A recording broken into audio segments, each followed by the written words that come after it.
ನಮಸ್ಕಾರ. ನಾನು Nagendra, KSOU MA Kannada 2ನೇ ಚತುರ್ಮಾಸ ಪತ್ರಿಕೆ 3 ದ್ರಾವಿಡ ಭಾಷಾ ವಿಜ್ಞಾನ. ಈ ಪತ್ರಿಕೆಯ ಮೊದಲ ಬ್ಲಾಕ್ 29 ದ್ರಾವಿಡ ಭಾಷೆಗಳು. ಈ ಬ್ಲಾಕಿನ ಮೊದಲ ಘಟಕ ದ್ರಾವಿಡ ಶಬ್ದದ ನಿಷ್ಪತ್ತಿ, ದ್ರಾವಿಡ ಜನಾಂಗ, ಮೂಲ ದ್ರಾವಿಡ ಭಾಷೆಯ ಸ್ವರೂಪ, ಇದರ ಪುನರ್ರಚನೆಯ ಸಂಭಾವ್ಯತೆ. ಈ ಘಟಕದ ಪ್ರಮುಖ ಅಂಶಗಳನ್ನು ಈ ವಿಡಿಯೋದಲ್ಲಿ ಹೇಳೋದಕ್ಕೆ ಇಷ್ಟಪಡ್ತೀನಿ.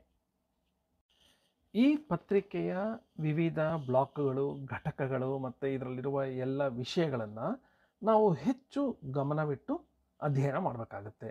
ಇದು ಹಲವಾರು ಪತ್ರಿಕೆಗಳ ಥರ ಕಥೆ ಥರ ಅಥವಾ ಸುಲಭವಾಗಿ ಸುಮ್ಮನೆ ಓದಿದ್ರೆ ಅರ್ಥ ಆಗೋ ಥರ ಇರೋದಿಲ್ಲ. ಇದು ಸ್ವಲ್ಪ ಹೆಚ್ಚು ತಾಂತ್ರಿಕ ವಿಷಯಗಳನ್ನು ಹೊಂದಿರುತ್ತೆ.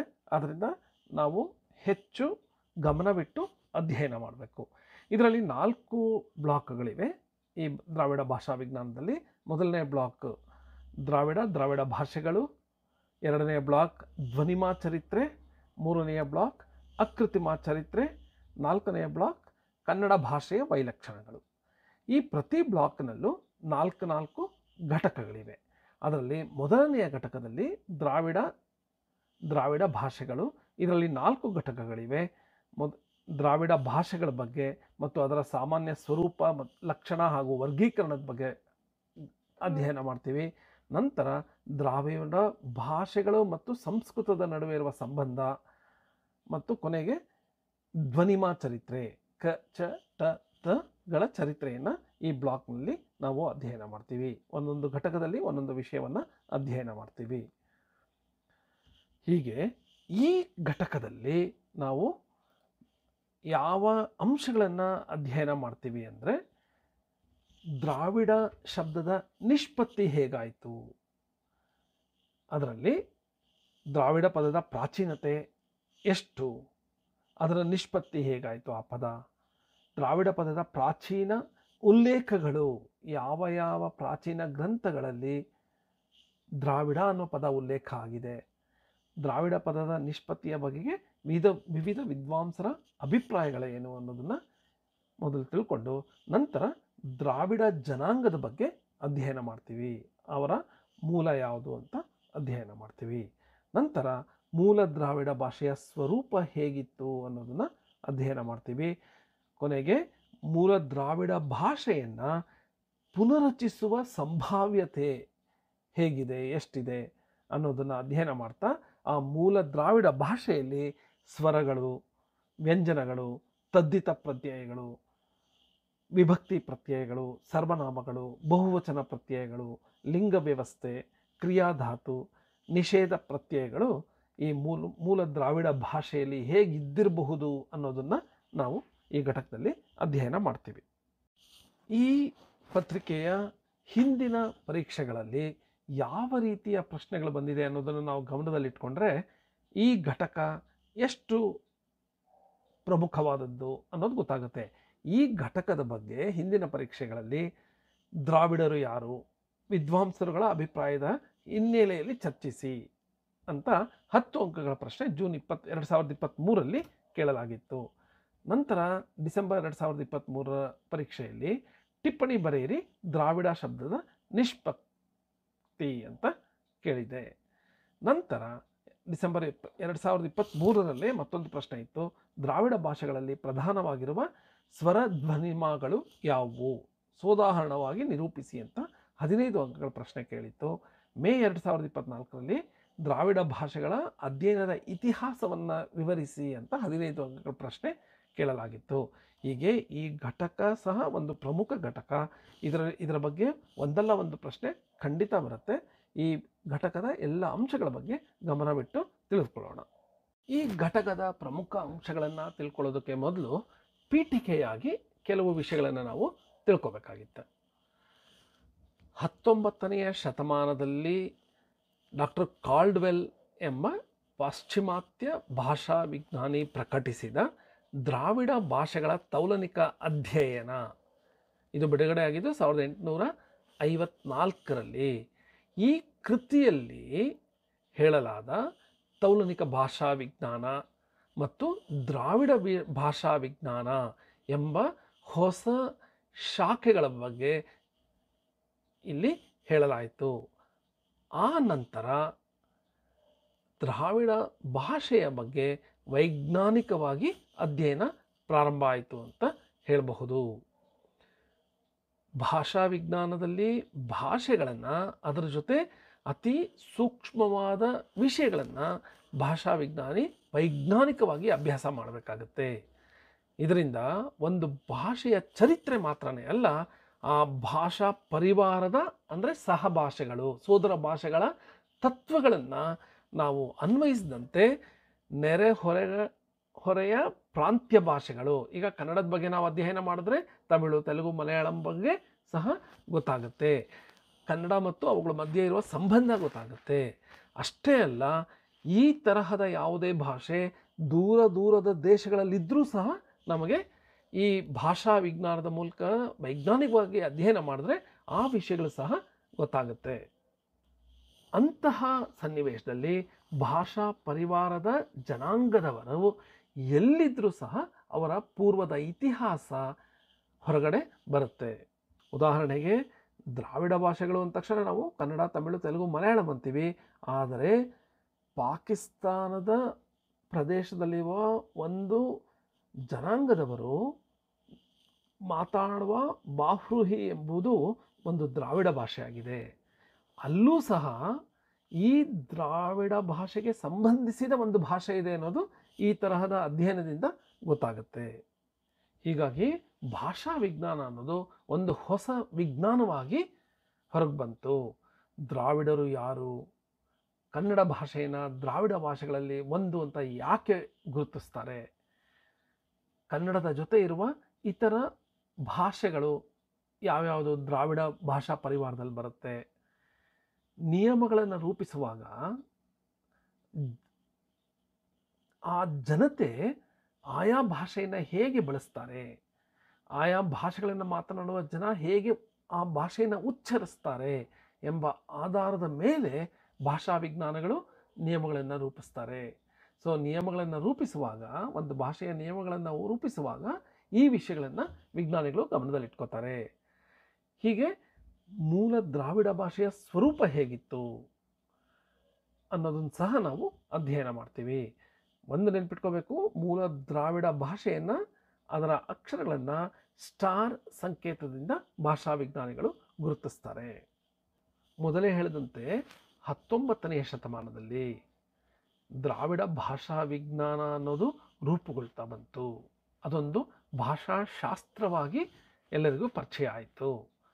ಕನ್ನಡ ಭಾಷೆ ಮತ್ತು ಇತರ ದಕ್ಷಿಣ ಭಾರತೀಯ ಭಾಷೆಗಳು ಸಂಸ್ಕೃತ ಜನ್ಯವಲ್ಲ ಅಂತ ಐರೋಪ್ಯ ಭಾಷಾ ತಜ್ಞರು ಗುರುತಿಸ್ತಾರೆ ಆ ಸಮಯದಲ್ಲಿ. ಆ ನಂತರ ದ್ರಾವಿಡ ಭಾಷಾ ಪರಿವಾರದ ರೂಪುರೇಷೆಗಳು ಮೂಡತೊಡಗಿತ್ತು ಅಂತ ಹೇಳಬಹುದು. ಅದಕ್ಕೆ ಮೊದಲು ಕನ್ನಡ ಸಂಸ್ಕೃತದಿಂದ ಬಂದಿತ್ತು ಅಂತ ಎಲ್ಲ ನಂಬಿರ್ತಾರೆ. ಆದರೆ ಈ ಐರೋಪ್ಯ ವಿಜ್ಞಾನಿಗಳು ಅಧ್ಯಯನ ಮಾಡಿ ಹೇಳಿದ ಮೇಲೆ ಕನ್ನಡ ಸಂಸ್ಕೃತ ಜನ್ಯವಲ್ಲ, ಅದೊಂದೇ ಅಲ್ಲ, ಇತರ ದಕ್ಷಿಣ ಭಾರತೀಯ ಭಾಷೆಗಳು ಸಹ ಸಂಸ್ಕೃತ ಜನ್ಯವಲ್ಲ, ಇದರ ಮೂಲ ದ್ರಾವಿಡ ಭಾಷೆ ಅನ್ನೋದು ಹೊಸದಾಗಿ ಪ್ರತಿಪಾದಿಸಲಾಗತ್ತೆ. ಅದಕ್ಕೆ ಸೂಕ್ತವಾದ ವೈಜ್ಞಾನಿಕ ಪುರಾವೆಗಳನ್ನು ಸಹ ನೀಡಲಾಗತ್ತೆ. ಭಾಷೆ ಅಂದ್ರೇನು? ಜನರು ತಮ್ಮ ಅಭಿಪ್ರಾಯವನ್ನು ವ್ಯಕ್ತಪಡಿಸಲು ಬಳಸುವ ಸಾಧನ, ಅದೇ ಭಾಷೆ. ಪ್ರಾಚೀನ ಕಾಲದಲ್ಲಿ ಕೇವಲ ಸಂಜ್ಞೆಯಿಂದ, ಚಿತ್ರಗಳ ಮೂಲಕ ಈ ಅಭಿಪ್ರಾಯಗಳನ್ನು ವ್ಯಕ್ತಪಡಿಸ್ತಾ ಇದ್ರು. ನಂತರ ಭಾಷೆಗಳು ರೂಪುಗೊಂಡು ಒಂದು ಸಮಾಜದ ವ್ಯಕ್ತಿಗಳು ಪರಸ್ಪರ ವ್ಯವಹಾರಕ್ಕಾಗಿ ಬಳಸುವ ಯಾದೃಚ್ಛಿಕ ಧ್ವನಿ ಸಂಕೇತಗಳ ವ್ಯವಸ್ಥೆ ಭಾಷೆ ಅನ್ನೋದನ್ನು ಸೂತ್ರಬದ್ಧವಾಗಿ ಹೇಳಲಾಗುತ್ತೆ. ಯಾದೃಚ್ಛಿಕ ಧ್ವನಿ ಸಂಕೇತಗಳು ಅಂದರೆ ಯಾವುದೇ ಒಂದು ಪದಕ್ಕೆ ಯಾಕೆ ಈ ಒಂದು ವಸ್ತುವಿಗೆ ಆ ಹೆಸರೇ ಬಂದಿದೆ ಅನ್ನೋದಕ್ಕೆ ಕಾರಣ ಕೊಡೋದು ಕಷ್ಟ ಆಗುತ್ತೆ. ಅದಕ್ಕೆ ಯಾದೃಚ್ಛಿಕ ಧ್ವನಿ ಸಂಕೇತಗಳು ಅಂತ ಹೇಳ್ತಾರೆ. ಯಾದೃಚ್ಛಿಕ ಅಂದರೆ ರ್ಯಾಂಡಮ್ ಅಂತ ಅರ್ಥ. ಒಂದು ವಸ್ತುವಿನ ಹೆಸರನ್ನು ರ್ಯಾಂಡಮ್ ಆಗಿ ಅದನ್ನು ರೂಪಿಸಿಕೊಳ್ಳಲಾಗುತ್ತೆ, ಅದನ್ನು ಹೇಳಲಾಗಿದೆ, ಆ ವಸ್ತುವಿನ ಹೆಸರು ಅದು ಅಂತ ಆದಷ್ಟು ಗದೆ ಬಂದಿದೆ. ಅದಕ್ಕೆ ಎಲ್ಲ ವಸ್ತುಗಳ ಹೆಸರು ವೈಜ್ಞಾನಿಕವಾಗಿ ಹೇಳುವ ಅಥವಾ ಗುರುತಿಸುವ ಒಂದು ವ್ಯವಸ್ಥೆ ಇರಲಿಕ್ಕಿಲ್ಲ. ಮನುಷ್ಯ ರೂಪಿಸಿಕೊಂಡ ಈ ಭಾಷೆಯಲ್ಲಿ 2 ರೂಪಗಳಿದೆ ಅಂತ ಹೇಳಬಹುದು. ಒಂದು ಆಡು ಭಾಷೆ, ಅಂದರೆ ಅದು ಶ್ರವಣ ಭಾಷೆ, ಕೇಳೋದಕ್ಕೆ ಮಾತ್ರ ಇರೋದು. ಮತ್ತೊಂದು ಗ್ರಂಥಸ್ಥ ಭಾಷೆ, ಚಾಕ್ಷುಷ, ಅದನ್ನು ನಾವು ಬರೆದಿರೋದನ್ನು ನಾವು ನೋಡಬಹುದು. ಈ ತರಹ 2 ರೂಪಗಳು ಇರುತ್ತೆ. ಯಾವ ಭಾಷೆಗೆ ಗ್ರಂಥಸ್ಥ ಪದವಿ ದೊರೆಯುತ್ತೋ ಆಗ ಅದರಲ್ಲಿ ಸಾಹಿತ್ಯ ಸೃಷ್ಟಿಯಾಗುತ್ತೆ. ಭಾಷಾ ವಿದ್ವಾಂಸರು ಹಲವಾರು ಪ್ರಯೋಗಗಳನ್ನು ಮಾಡಿ ಅದರಿಂದ ಬರುವ ವಿಷಯಗಳ ಆಧಾರದಲ್ಲಿ ಭಾಷೆಯ ಸ್ವರೂಪವನ್ನು ನಿರ್ಣಯಿಸಿ ನಿಯಮಗಳನ್ನು ನಿರೂಪಿಸಿ ವ್ಯಾಕರಣ ಅನ್ನೋದನ್ನು ಬರೀತಾರೆ. ವ್ಯಾಕರಣದ ಕಟ್ಟುಪಾಡು ಹೆಚ್ಚಾದಂತೆ ಭಾಷೆಯ ಬೆಳವಣಿಗೆ ಕುಂಠಿತವಾಗುತ್ತೆ. ಯಾಕಂದರೆ ಭಾಷೆ ಅದನ್ನು ಮೀರಿ ಹೋಗೋದಿಲ್ಲ, ಅದರಿಂದ ಬೆಳವಣಿಗೆ ಆಗೋದಿಲ್ಲ. ವ್ಯಾಕರಣಕಾರರು ನಿಯಮಗಳನ್ನು ಉಲ್ಲಂಘನೆ ಮಾಡಿ ತಮ್ಮ ಕೃತಿಯನ್ನು ರಚಿಸಿದಾಗ ಹೊಸ ಹೊಸ ವ್ಯಾಕರಣ ಸೃಷ್ಟಿಯಾಗುತ್ತೆ.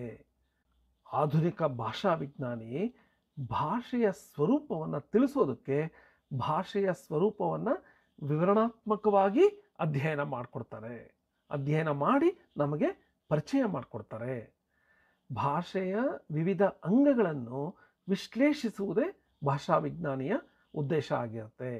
ಭಾಷೆಯಲ್ಲಿ ಕಂಡುಬರುವ ಪ್ರಧಾನ ಸ್ವರಗಳು ಯಾವ್ಯಾವುದು, ಶಬ್ದ ರಚನೆ ಹೇಗಿದೆ, ಶಬ್ದಗಳ ಸಂಯೋಜನೆ ಹೇಗಾಗಿದೆ, ವಾಕ್ಯ ರಚನೆ ಹೇಗಾಗಿದೆ ಅನ್ನೋದನ್ನು ಎಳೆಯಾಗಿ ಬಿಡಿಸಿ ತೋರಿಸೋದು ಭಾಷಾ ವಿಜ್ಞಾನಿಯ ಕಾರ್ಯವಾಗಿದೆ.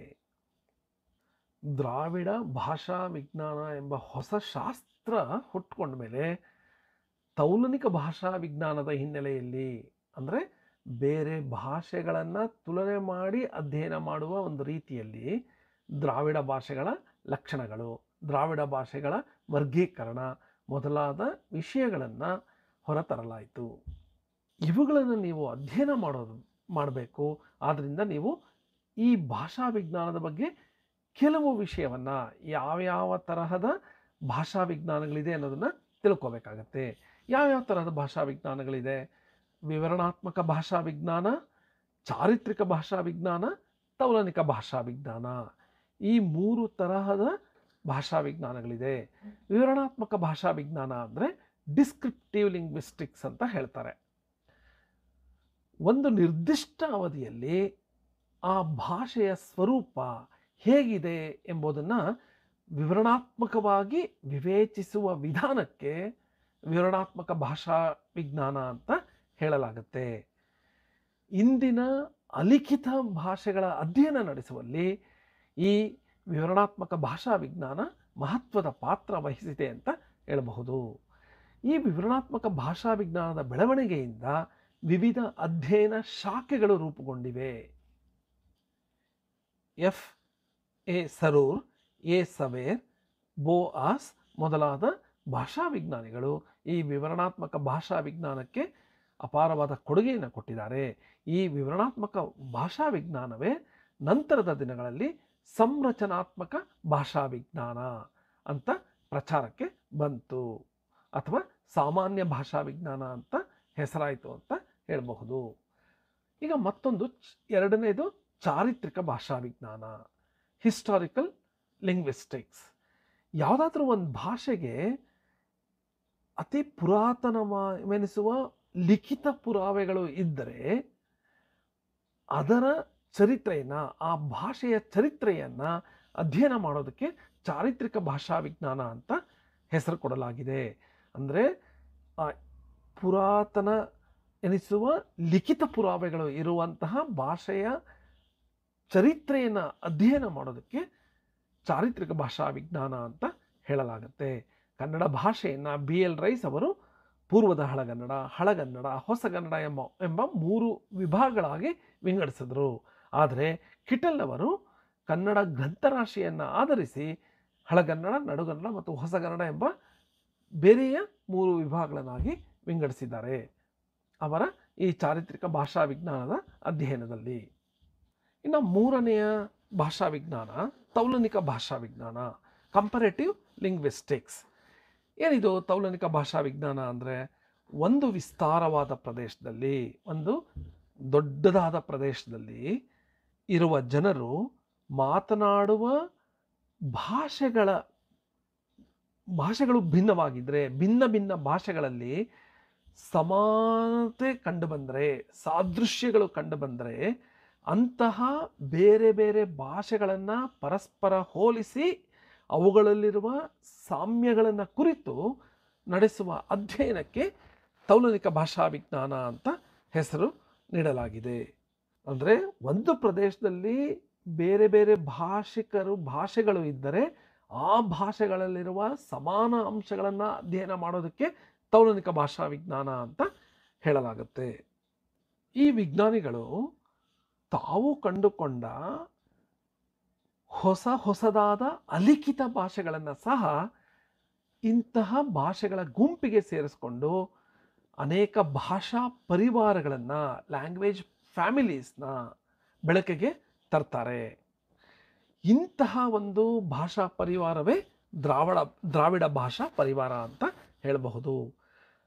ದಕ್ಷಿಣ ಭಾರತ ಪ್ರದೇಶದಲ್ಲಿರುವ ವಿವಿಧ ಭಾಷೆಗಳಲ್ಲಿ ಏನು ಸಮಾನತೆ ಇದೆ ಅದನ್ನು ಅಧ್ಯಯನ ಮಾಡೋದೇ ಈ ತೌಲನಿಕ ಭಾಷಾ ವಿಜ್ಞಾನದ ಅಧ್ಯಯನ ಅಂತ ಹೇಳಬಹುದು. ಅಂದರೆ ಬೇರೆ ಬೇರೆ ಭಾಷೆಗಳಲ್ಲಿ ಕನ್ನಡ, ತಮಿಳು, ತೆಲುಗು, ಮಲಯಾಳಂ, ಕೊಡವ, ತುಳು ಮೊದಲಾದ ಭಾಷೆಗಳಲ್ಲಿರುವ ಸಮಾನವಾದ ಅಂಶಗಳನ್ನು ಅಧ್ಯಯನ ಮಾಡೋದು ತೌಲನಿಕ ಭಾಷಾ ವಿಜ್ಞಾನ ಅಂತ ಹೇಳಬಹುದು. ನಮ್ಮ ಭಾರತ ದೇಶದಲ್ಲೇ ದ್ರಾವಿಡ ಭಾಷಾ ಪರಿವಾರದ ತರಹ ಮುಂಡಾ ಭಾಷಾ ಪರಿವಾರ, ಇಂಡೋ ಆರ್ಯನ್ ಭಾಷಾ ಪರಿವಾರ ಅಂತ 3 ಪ್ರಧಾನ ವರ್ಗಗಳಿವೆ. ಯಾವ್ಯಾವುದು? ಮುಂಡಾ ಭಾಷಾ ಪರಿವಾರ, ದ್ರಾವಿಡ ಭಾಷಾ ಪರಿವಾರ, ಇಂಡೋ ಆರ್ಯನ್ ಭಾಷಾ ಪರಿವಾರ. ಹೀಗೆ ತೌಲನಿಕ ಭಾಷಾ ವಿಜ್ಞಾನದ ನೆರವಿನಿಂದ ಈ ಭಾಷಾ ಪರಿವಾರದ ಮೂಲ ಭಾಷೆ ಏನಿರುತ್ತಲ್ವಾ ಅದನ್ನು ಪುನರ್ರಚಿಸಬಹುದು. ಈಗ ಕನ್ನಡ, ತಮಿಳು, ತೆಲುಗು, ಮಲಯಾಳಂ ಮೊದಲಾದ ದ್ರಾವಿಡ ಭಾಷೆಗಳನ್ನು ಅಧ್ಯಯನ ಮಾಡಿ ಅದರಲ್ಲೂ ತೌಲನಿಕ ಭಾಷಾ ವಿಜ್ಞಾನದ ಮೂಲಕ ಅಧ್ಯಯನ ಮಾಡಿ ನಾವು ಮೂಲ ದ್ರಾವಿಡ ಭಾಷೆಯನ್ನು ಪುನರ್ರಚಿಸಬಹುದು ಅನ್ನೋದು ಒಂದು ವಿಷಯನ ನಾವು ಇಲ್ಲಿ ನೆನ್ಪಿಟ್ಕೋಬೇಕು. ಮೊದಲೇ ಹೇಳಿದ ಹಾಗೆ ಭಾಷಾ ಪರಿವಾರದ ತತ್ವಗಳನ್ನು ಅನ್ವಯಿಸಿದಂತೆ ಬರೀ ನೆರೆಹೊರೆಯ ಪ್ರಾಂತ್ಯ ಭಾಷೆಗಳ ಸಂಬಂಧ ಅಷ್ಟೇ ಅಲ್ಲ, ದೂರ ದೇಶದ ಭಾಷೆಗಳ ಸಂಬಂಧ ಸಹ ಗೋಚರವಾಗುತ್ತೆ. ಇಲ್ಲಿ ನಮಗೆ ಬರೀ ಕರ್ನಾಟಕ, ತಮಿಳುನಾಡು, ಆಂಧ್ರ ಪ್ರದೇಶ, ಕೇರಳ ಭಾಷೆಗಳ ನಡುವಿನ ಸಂಬಂಧ ಅಷ್ಟೇ ಅಲ್ಲ, ಪಾಕಿಸ್ತಾನದಂಥ ದೂರ ದೇಶದಲ್ಲಿರುವ ಒಂದು ಭಾಷೆಯ ಜೊತೆ ಈ ನಮ್ಮ ದ್ರಾವಿಡ ಭಾಷೆಗಳ ಸಂಬಂಧ ಹೇಗಿದೆ ಅನ್ನೋದು ಸಹ ಗೊತ್ತಾಗುತ್ತೆ. ಹೀಗೆ ವಿವಿಧ ಭಾಷಾ ಪರಿವಾರದ ಭಾಷೆಗಳ ಅಧ್ಯಯನ ಮಾಡ್ದಂಗೆ ನಾವು ಇದನ್ನೆಲ್ಲ ಮಾತನಾಡ್ತಾ ಇದ್ದ ಪೂರ್ವಜರು, ಆ ಜನಾಂಗದವರು, ಉದಾಹರಣೆಗೆ ದ್ರಾವಿಡ ಜನಾಂಗದವರು, ಅವರು ಎಲ್ಲಿದ್ದರು, ಅವರ ಇತಿಹಾಸ ಏನು ಅನ್ನೋದು ಗೊತ್ತಾಗುತ್ತೆ. ಹೀಗೆ ತೌಲನಿಕ ಭಾಷಾ ವಿಜ್ಞಾನ ಈ ತರಹದ ಹೊಸ ವಿಷಯಗಳನ್ನು ನಮಗೆ ತಿಳಿಸ್ಕೊಡುತ್ತೆ. ಪ್ರಾಚೀನ ಸಂಶೋಧಕರು, ಮಾನವಶಾಸ್ತ್ರಜ್ಞರು ಮೊದಲಾದವರು ನಡೆಸುವ ಸಂಶೋಧನೆಗಳು ಒಂದಾದರೆ, ಅವೆರಡನ್ನು ನಾವು ಸಂಶೋಧನೆಗಳ ಫಲಿತಾಂಶಗಳನ್ನು ನಾವು ಸೇರಿಸಿದ್ರೆ, ಒಂದಾಗಿ ನಾವು ಅದನ್ನು ನೋಡಿದ್ರೆ ಪ್ರಾಚೀನ ಮಾನವನ ಇತಿಹಾಸ ಗೊತ್ತಾಗತ್ತೆ, ಸಹಸ್ರಾರು ವರ್ಷಗಳ ಇತಿಹಾಸ ಗೊತ್ತಾಗತ್ತೆ. ಇಂದು ಭಾಷಾ ವಿಜ್ಞಾನ ಪ್ರಾಚೀನ ಶಾಸ್ತ್ರ, ಆರ್ಕಿಯಾಲಜಿ, ಮಾನವಶಾಸ್ತ್ರ, ಆಂಥ್ರೋಪಾಲಜಿ, ಸಮಾಜಶಾಸ್ತ್ರ, ಮನಸ್ಶಾಸ್ತ್ರ, ಧ್ವನಿಗ್ರಹಣ ಶಾಸ್ತ್ರ ಮೊದಲಾದ ಎಲ್ಲ ವಿದ್ಯೆಗಳನ್ನು, ಎಲ್ಲ ಅಧ್ಯಯನಗಳನ್ನು ಒಳಗೊಂಡ ಒಂದು ಸಮ್ಮಿಶ್ರ ವಿಜ್ಞಾನವಾಗಿ ಈ ಭಾಷಾ ವಿಜ್ಞಾನ ರೂಪುಗೊಂಡಿದೆ. ಅಂದರೆ ಭಾಷಾ ವಿಜ್ಞಾನ ಅಂದರೆ ಈ ಎಲ್ಲ ಶಾಸ್ತ್ರಗಳನ್ನು ಒಳಗೊಂಡಂತೆ ನಡೆಸುವ ಒಂದು ವಿಜ್ಞಾನದ ಅಧ್ಯಯನ ಅಂತ ಹೇಳಬಹುದು. ಈಗ ದ್ರಾವಿಡ ಶಬ್ದದ ನಿಷ್ಪತ್ತಿ ಹೇಗಾಗಿದೆ ಅಂತ ನೋಡೋಣ. ಇದರಲ್ಲಿ ಮೊದಲನೇದಾಗಿ ದ್ರಾವಿಡ ಪದದ ಪ್ರಾಚೀನತೆ ಎಷ್ಟು ಅಂತ ನೋಡೋದಾದರೆ, ದ್ರಾವಿಡ ಪದದ ಬಳಕೆ ಇದು ಇಂದು ನೆನೆಯದಲ್ಲ, ಇದಕ್ಕೆ ಸಾವಿರಾರು ವರ್ಷಗಳ ಇತಿಹಾಸ ಇದೆ. ಇದರ ಪ್ರಾಚೀನತೆ ಬಗ್ಗೆ ಖಚಿತ ಮಾಹಿತಿ ತಿಳಿದಿಲ್ಲೇ ಇದ್ದರೂ ದ್ರಾವಿಡ ಎಂದರೇನು ಎಂಬುದರ ಬಗ್ಗೆ ಒಂದು ಜಿಜ್ಞಾಸೆ, ಚರ್ಚೆ ನಡೀತಾನೆ ಇದೆ. ಹಲವಾರು ಪ್ರಯೋಗಗಳನ್ನು ಈ ನಿಟ್ಟಿನಲ್ಲಿ ಕೈಗೊಳ್ಳಲಾಗಿದೆ. ಭಾರತದ ಪ್ರಾಚೀನ ಕೃತಿಗಳಾದ ಮಹಾಭಾರತ, ಪರಾಶರ, ಮನು, ವರಹಾಮಿಹಿರ ಮೊದಲಾದವರ ಕೃತಿಗಳಲ್ಲಿ ದ್ರಾವಿಡ ಎಂಬ ಪದ ಉಲ್ಲೇಖಗೊಂಡಿದೆ.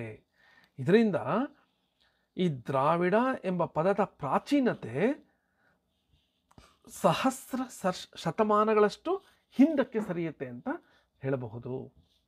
ಈ ದ್ರಾವಿಡ ಅನ್ನೋದು ಒಂದು ಭಾಷೆನ, ಒಂದು ಜನಾಂಗನ, ಒಂದು ಭೂಪ್ರದೇಶನ ಅನ್ನೋ ಪ್ರಶ್ನೆಗೆ ಪ್ರಸ್ತುತ ವಿದ್ವಾಂಸರಲ್ಲಿ ಒಮ್ಮತದ ಅಭಿಪ್ರಾಯ ಇಲ್ಲ. ಈ ದ್ರಾವಿಡ ಎನ್ನುವ ಅರ್ಥ ಈ ಮೂರೂ ಬಗೆಗಳಲ್ಲಿ ಕಾಣಿಸ್ಕೊಂಡಿದೆ. ಅದೊಂದು ಭಾಷೆಯೂ ಹೌದು, ಅದೊಂದು ಜನಾಂಗವೂ ಹೌದು, ಅದೊಂದು ಪ್ರದೇಶವೂ ಹೌದು ಅಂತ ವಿವಿಧ ರೀತಿಗಳಲ್ಲಿ ಹೇಳಲಾಗಿದೆ. ನಮ್ಮ ರಾಷ್ಟ್ರಗೀತೆಯಲ್ಲೇ ನೋಡಿದ್ರೆ ಪಂಜಾಬ, ಸಿಂಧು, ಗುಜರಾತ, ಮರಾಠ, ದ್ರಾವಿಡ, ಉತ್ಕಲ, ವಂಗ, ಇಲ್ಲಿ ಎಲ್ಲ ಪ್ರದೇಶಗಳ ನಡುವೆ ದ್ರಾವಿಡ ಅನ್ನೋದು ಬಂದಿದೆ. ಇಲ್ಲಿ ದ್ರಾವಿಡ ಪದವನ್ನು ಭೂಪ್ರದೇಶದ ಹಿನ್ನೆಲೆಯಲ್ಲಿ ಬಳಸಲಾಗಿದೆ. ಮೊದಲೇ ಹೇಳಿದ ಹಾಗೆ ಕನ್ನಡ ಹಾಗೂ ದಕ್ಷಿಣ ಭಾರತದ ಭಾರತೀಯ ಭಾಷೆಗಳು ಇಂಡೋ ಆರ್ಯನ್ ಅಥವಾ ಸಂಸ್ಕೃತದಿಂದ ಜನಿಸಿತು ಅಂತ ತಪ್ಪು ಕಲ್ಪನೆ 19ನೇ ಶತಮಾನದವರೆಗೂ ಇತ್ತು. ಇದನ್ನು ಎಲ್ಲರೂ ನಂಬಿದ್ರು. ಆದರೆ 1801ರಲ್ಲಿ ವಿಲಿಯಂ ಕ್ಯಾರಿ ಎನ್ನುವರು ಭಾಷಾ ಸಮೀಕ್ಷೆಯನ್ನು ನಡೆಸ್ತಾರೆ ಭಾರತದಲ್ಲಿ. ಆಗ 1806ರಲ್ಲಿ ಕನ್ನಡ, ತೆಲುಗು, ತಮಿಳು ಮೊದಲಾದ ದಕ್ಷಿಣ ಭಾರತದ ಭಾಷೆಗಳು ಸಂಸ್ಕೃತದಿಂದಲೇ ಜನಿಸಿದ್ದು ಅಂತ ಸಹ ಅಭಿಪ್ರಾಯವನ್ನು ತಾಳ್ತಾರೆ. ಹೀಗೆ ಭಾರತೀಯ ಭಾಷೆಗಳ ಬಗ್ಗೆ ಅಧ್ಯಯನ ನಡೆದು ನಂತರದ ದಿನಗಳಲ್ಲಿ ಹೊಸ ಹೊಸ ವೈಜ್ಞಾನಿಕ ಅಂಶಗಳು ಹೊರಬರೋಕ್ಕೆ ಶುರುವಾಗತ್ತೆ. ದೇಶೀಯ ವಿದ್ವಾಂಸರ ಜೊತೆ ಪಾಶ್ಚಾತ್ಯ ಭಾಷಾ ವಿದ್ವಾಂಸರು ಸಹ ಈ ನಿಟ್ಟಿನಲ್ಲಿ ಅಪಾರವಾದ ಕೊಡುಗೆಯನ್ನು ಕೊಡ್ತಾರೆ. ಫ್ರಾನ್ಸಿಸ್ ವೈಟ್ ಇಲ್ಲಿಸ್ ಮತ್ತು ಎ.ಡಿ. ಕ್ಯಾಂಪೆಲ್ಲರವರು ದಕ್ಷಿಣ ಭಾರತದ ಭಾಷೆಗಳು ಸಂಸ್ಕೃತ ಭಾಷೆಯಿಂದ ಭಿನ್ನವಾಗಿದ್ದು ಇವು ದ್ರಾವಿಡ ಭಾಷಾ ಪರಿವಾರಕ್ಕೆ ಸೇರುತ್ತದೆ ಎನ್ನುವುದನ್ನು 1856ರ ಸಮಯದಲ್ಲಿ ಹೇಳಿದರು.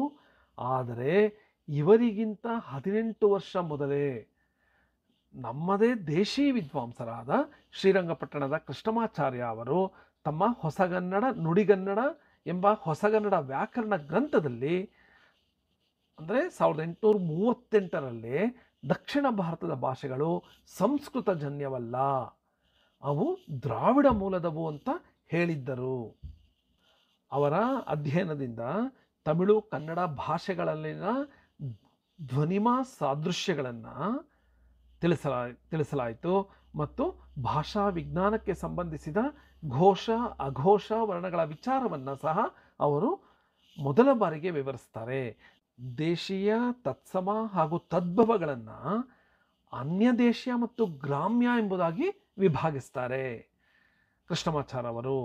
ಅಂದರೆ ನಾವೆಲ್ಲ ಕ್ಯಾಂಬೆಲ್ ಅವರು, ಫ್ರಾನ್ಸಿಸ್ ವೈಟ್ ಇಲ್ಲಿಸ್ ಅವರು ಹೇಳಿದ್ರು ದಕ್ಷಿಣ ಭಾರತದ ಭಾಷೆಗಳು ಸಂಸ್ಕೃತ ಜನ್ಯವಲ್ಲ ಅನ್ನೋದನ್ನು 1856ರಲ್ಲಿ ಹೇಳಿದ್ರು ಅಂದರೂ ಸಹ ಇದಕ್ಕೆ ಮೊದಲೇ 1838ರಲ್ಲಿ ನಮ್ಮವರೇ ಆದ ಕೃಷ್ಣಮಾಚಾರ್ಯ ಅವರು ಇದೇ ವಿಷಯವನ್ನು ಹೇಳಿದ್ರು. ಕನ್ನಡ ಮತ್ತು ಇತರ ದಕ್ಷಿಣ ಭಾರತದ ಭಾಷೆಗಳು ದ್ರಾವಿಡ ಭಾಷಾ ಪರಿವಾರಕ್ಕೆ ಸೇರಿದ್ದು ಅಂತ ಮೊದಲು ಹೇಳಿದವರು ಅಂತ ನಾವು ಹೇಳಬಹುದು. ಹೀಗೆ ದ್ರಾವಿಡ ಎಂಬ ಪದ ವಿಶಾಲವಾದ ಅರ್ಥದಲ್ಲಿ ಒಂದು ಭಾಷಾ ಕುಟುಂಬಕ್ಕೆ, ಒಂದು ಜನಾಂಗಕ್ಕೆ ಬಳಕೆಯಾಗಿದೆ. ಆದರೆ ಸಂಕುಚಿತ ಅರ್ಥವಾಗಿ ದ್ರಾವಿಡ ಪದವನ್ನು ತಮಿಳು ಭಾಷೆಗೆ ಬಳಸಲಾಗಿದೆ ಅನ್ನೋದು ಸಹ ನಾವಿಲ್ಲಿ ಗಮನಿಸಬೇಕು. ಇನ್ನು ದ್ರಾವಿಡ ಪದದ ನಿಷ್ಪತ್ತಿ ಹೇಗಾಯಿತು, ಇದ್ರ ಬಗ್ಗೆ ವಿದ್ವಾಂಸರಲ್ಲಿ ಒಂದು ಒಮ್ಮತ ಇಲ್ಲ. ಈಗಿನವರೆಗೂ ಯಾವುದೇ ಒಂದೇ ಒಂದು ವಾದ ಇಲ್ಲ ಅಂತ ಹೇಳಬಹುದು. ದ್ರಾವಿಡ ಭಾಷೆಯ ರಚನೆಯಲ್ಲಿ ಪದದ ಮೊದಲ ಅಕ್ಷರ ದ್ವಿತ್ವಾಕ್ಷರ ಆಗೋದಿಲ್ಲ, ರೇಫೆ ಸಹಿತ ಸಂಯುಕ್ತಾಕ್ಷರ ಬರೋದಿಲ್ಲ, ಇದು ನಿಷಿದ್ಧ. ಹೀಗೆ ಪದದ ಆರಂಭದ ಅಕ್ಷರ ದ್ವಿತ್ವ ರೂಪದಲ್ಲಿ ಬರೋದು, ಅಂದರೆ ಒತ್ತಕ್ಷರ ಇರೋದು ಇಂಡೋ ಆರ್ಯನ್ ಭಾಷೆಗಳ ಸ್ವರೂಪ. ಅದರಲ್ಲಿ ಈ ಥರ ಬರುತ್ತೆ. ಸಂಸ್ಕೃತ ಭಾಷೆ ಅದಕ್ಕೆ ಒಂದು ಉದಾಹರಣೆ. ಆದ್ದರಿಂದ ಈ ದ್ರಾ ಈ ಒತ್ತಕ್ಷರ ಇದೆಯಲ್ಲ, ಇದು ಸಂಸ್ಕೃತ ಭಾಷೆಯ ಪದ ಇರಬಹುದು ಅನ್ನೋದು ಸಹ ವಿಜ್ಞಾನಿಗಳು ಹೇಳ್ತಾ ಇದ್ದಾರೆ. ಸಂಸ್ಕೃತ ಭಾಷೆಯ ಕೃತಿಗಳಲ್ಲಿ ದ್ರವಿಡ, ದ್ರಮಿಡ, ದ್ರಾವಿಡ ಎಂಬ 3 ರೂಪದ ಪ್ರಯೋಗಗಳನ್ನು ನಾವು ಗುರುತಿಸಬಹುದು. ದ್ರಾವಿಡ ಪದ ದ್ರಮಿಳ ಎಂಬ ಪದದ ಸಂಸ್ಕೃತ ರೂಪ ಅಂತ ಭಾಷಾ ವಿಜ್ಞಾನಿಗಳು ಹೇಳಿದ್ದಾರೆ. ಅಂದರೆ ದ್ರಾವಿಡ ಅನ್ನುವ ಪದವೇ ಸಂಸ್ಕೃತದಿಂದ ಬಂದಿದ್ದು ಅನ್ನೋದನ್ನು ಕೆಲವೊಬ್ಬರು ಪ್ರತಿಪಾದಿಸಿದ್ದಾರೆ. ಈ ದ್ರಾವಿಡ ಎನ್ನುವ ಪದ ಎಲ್ಲಿ ಉಲ್ಲೇಖವಾಗಿದೆ ಪ್ರಾಚೀನ ಗ್ರಂಥಗಳಲ್ಲಿ ಅಂದರೆ ಪಾಳಿ ಭಾಷೆಯಲ್ಲಿ ರಚಿತವಾದ ಮಹಾವಂಶದಲ್ಲಿ ತಮಿಳರನ್ನು ದಮಿಳರು ಅಂತ ಕರೆಯಲಾಗಿದೆ. ಪ್ರಾಕೃತ ಭಾಷೆಯಲ್ಲಿ ದಮಿಳ ಎಂಬ ಪ್ರಯೋಗ ಕಂಡುಬರುತ್ತೆ.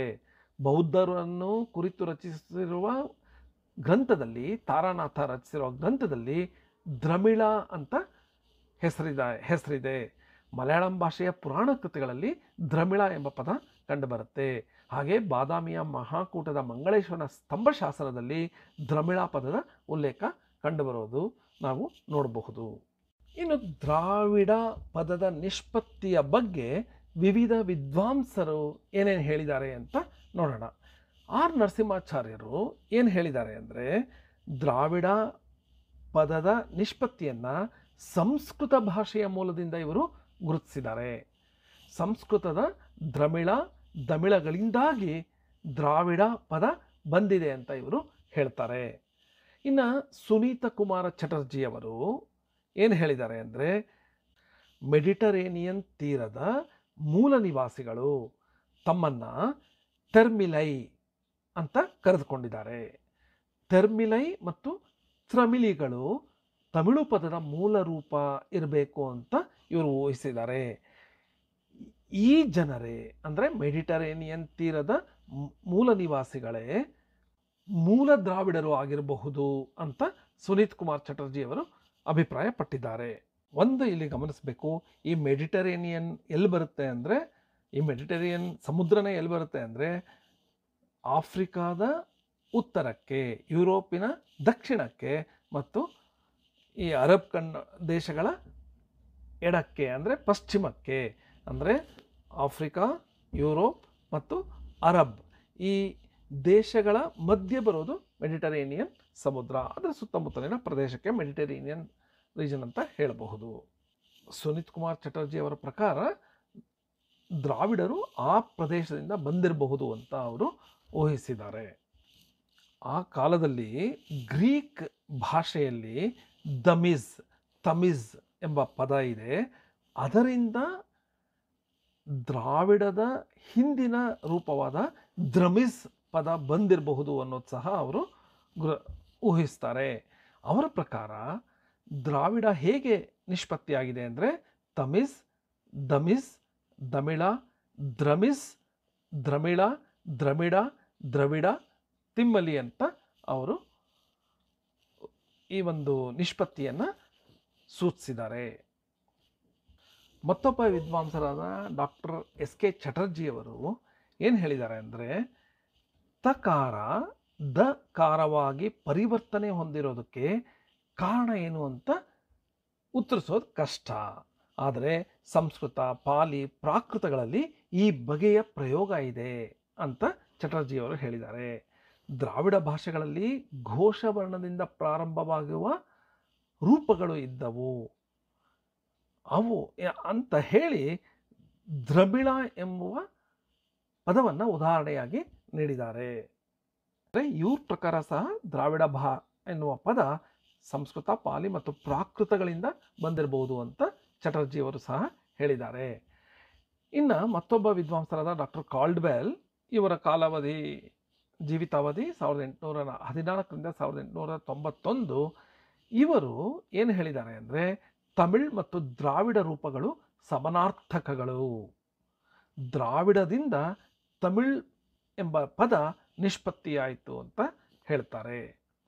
ಆರ್ಯರು ತಮಿಳರನ್ನು ದ್ರವಿಡ ಅಥವಾ ದ್ರಾವಿಡ ಅಂತ ಕರೆದಿರಬಹುದು ಅಂತ ಅಭಿಪ್ರಾಯವನ್ನು ಪಟ್ಟಿದ್ದಾರೆ.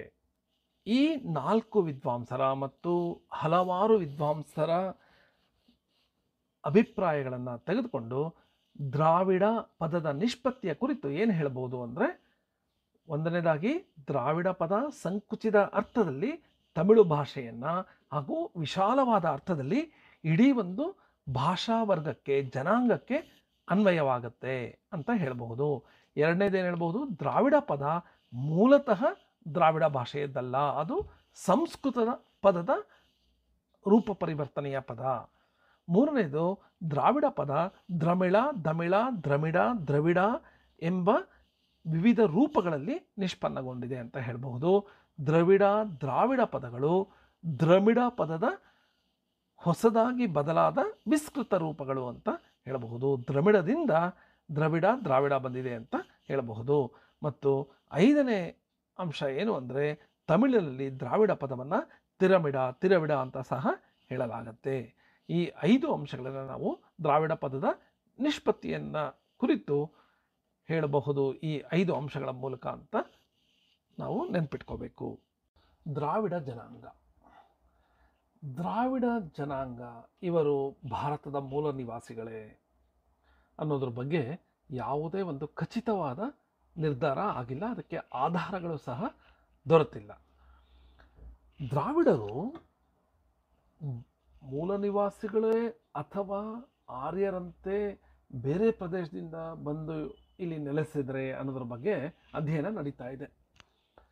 ಭಾಷಾ ಪರಿವಾರಗಳ ಅಧ್ಯಯನದಿಂದ ಭಾರತ ಏನಾಗಿದೆ ಅಂದರೆ, ಬೇರೆ ಬೇರೆ ಪ್ರದೇಶಗಳಿಂದ ಬಂದ ಜನರ ತಂಗುದಾಣ ಆಗಿದೆ ಅನ್ನೋದು ಗೊತ್ತಾಗಿದೆ ಈ ಅಧ್ಯಯನದಿಂದ. ಜನಾಂಗದ ಇತಿಹಾಸದ ಅಧ್ಯಯನಕ್ಕೆ ಅವರ ಭಾಷೆ, ಆಚಾರ, ವಿಚಾರ, ಸಮಾಜ, ಸಂಸ್ಕೃತಿ, ಧರ್ಮ ಇವೆಲ್ಲ ನಮಗೆ ಪೂರಕವಾಗಿರುತ್ತೆ. ಹಾಗಾಗಿ ಭಾಷಾ ವಿಜ್ಞಾನಿಗಳು, ಸಮಾಜಶಾಸ್ತ್ರಜ್ಞರು, ಮಾನವಶಾಸ್ತ್ರಜ್ಞರು, ಪ್ರಾಕ್ತನ ಸಂಶೋಧಕರು, ಇತಿಹಾಸಕಾರರು ಈ ಎಲ್ಲ ಶಾಸ್ತ್ರಜ್ಞರ ಅಭಿಪ್ರಾಯಗಳಂತೆ ದ್ರಾವಿಡರ ಬಗ್ಗೆ ತಿಳಿದುಕೊಳ್ಳೋದಕ್ಕೆ ಬಹಳ ಉಪಯೋಗ ಆಗಿದೆ ಇವರ ಅಭಿಪ್ರಾಯಗಳು.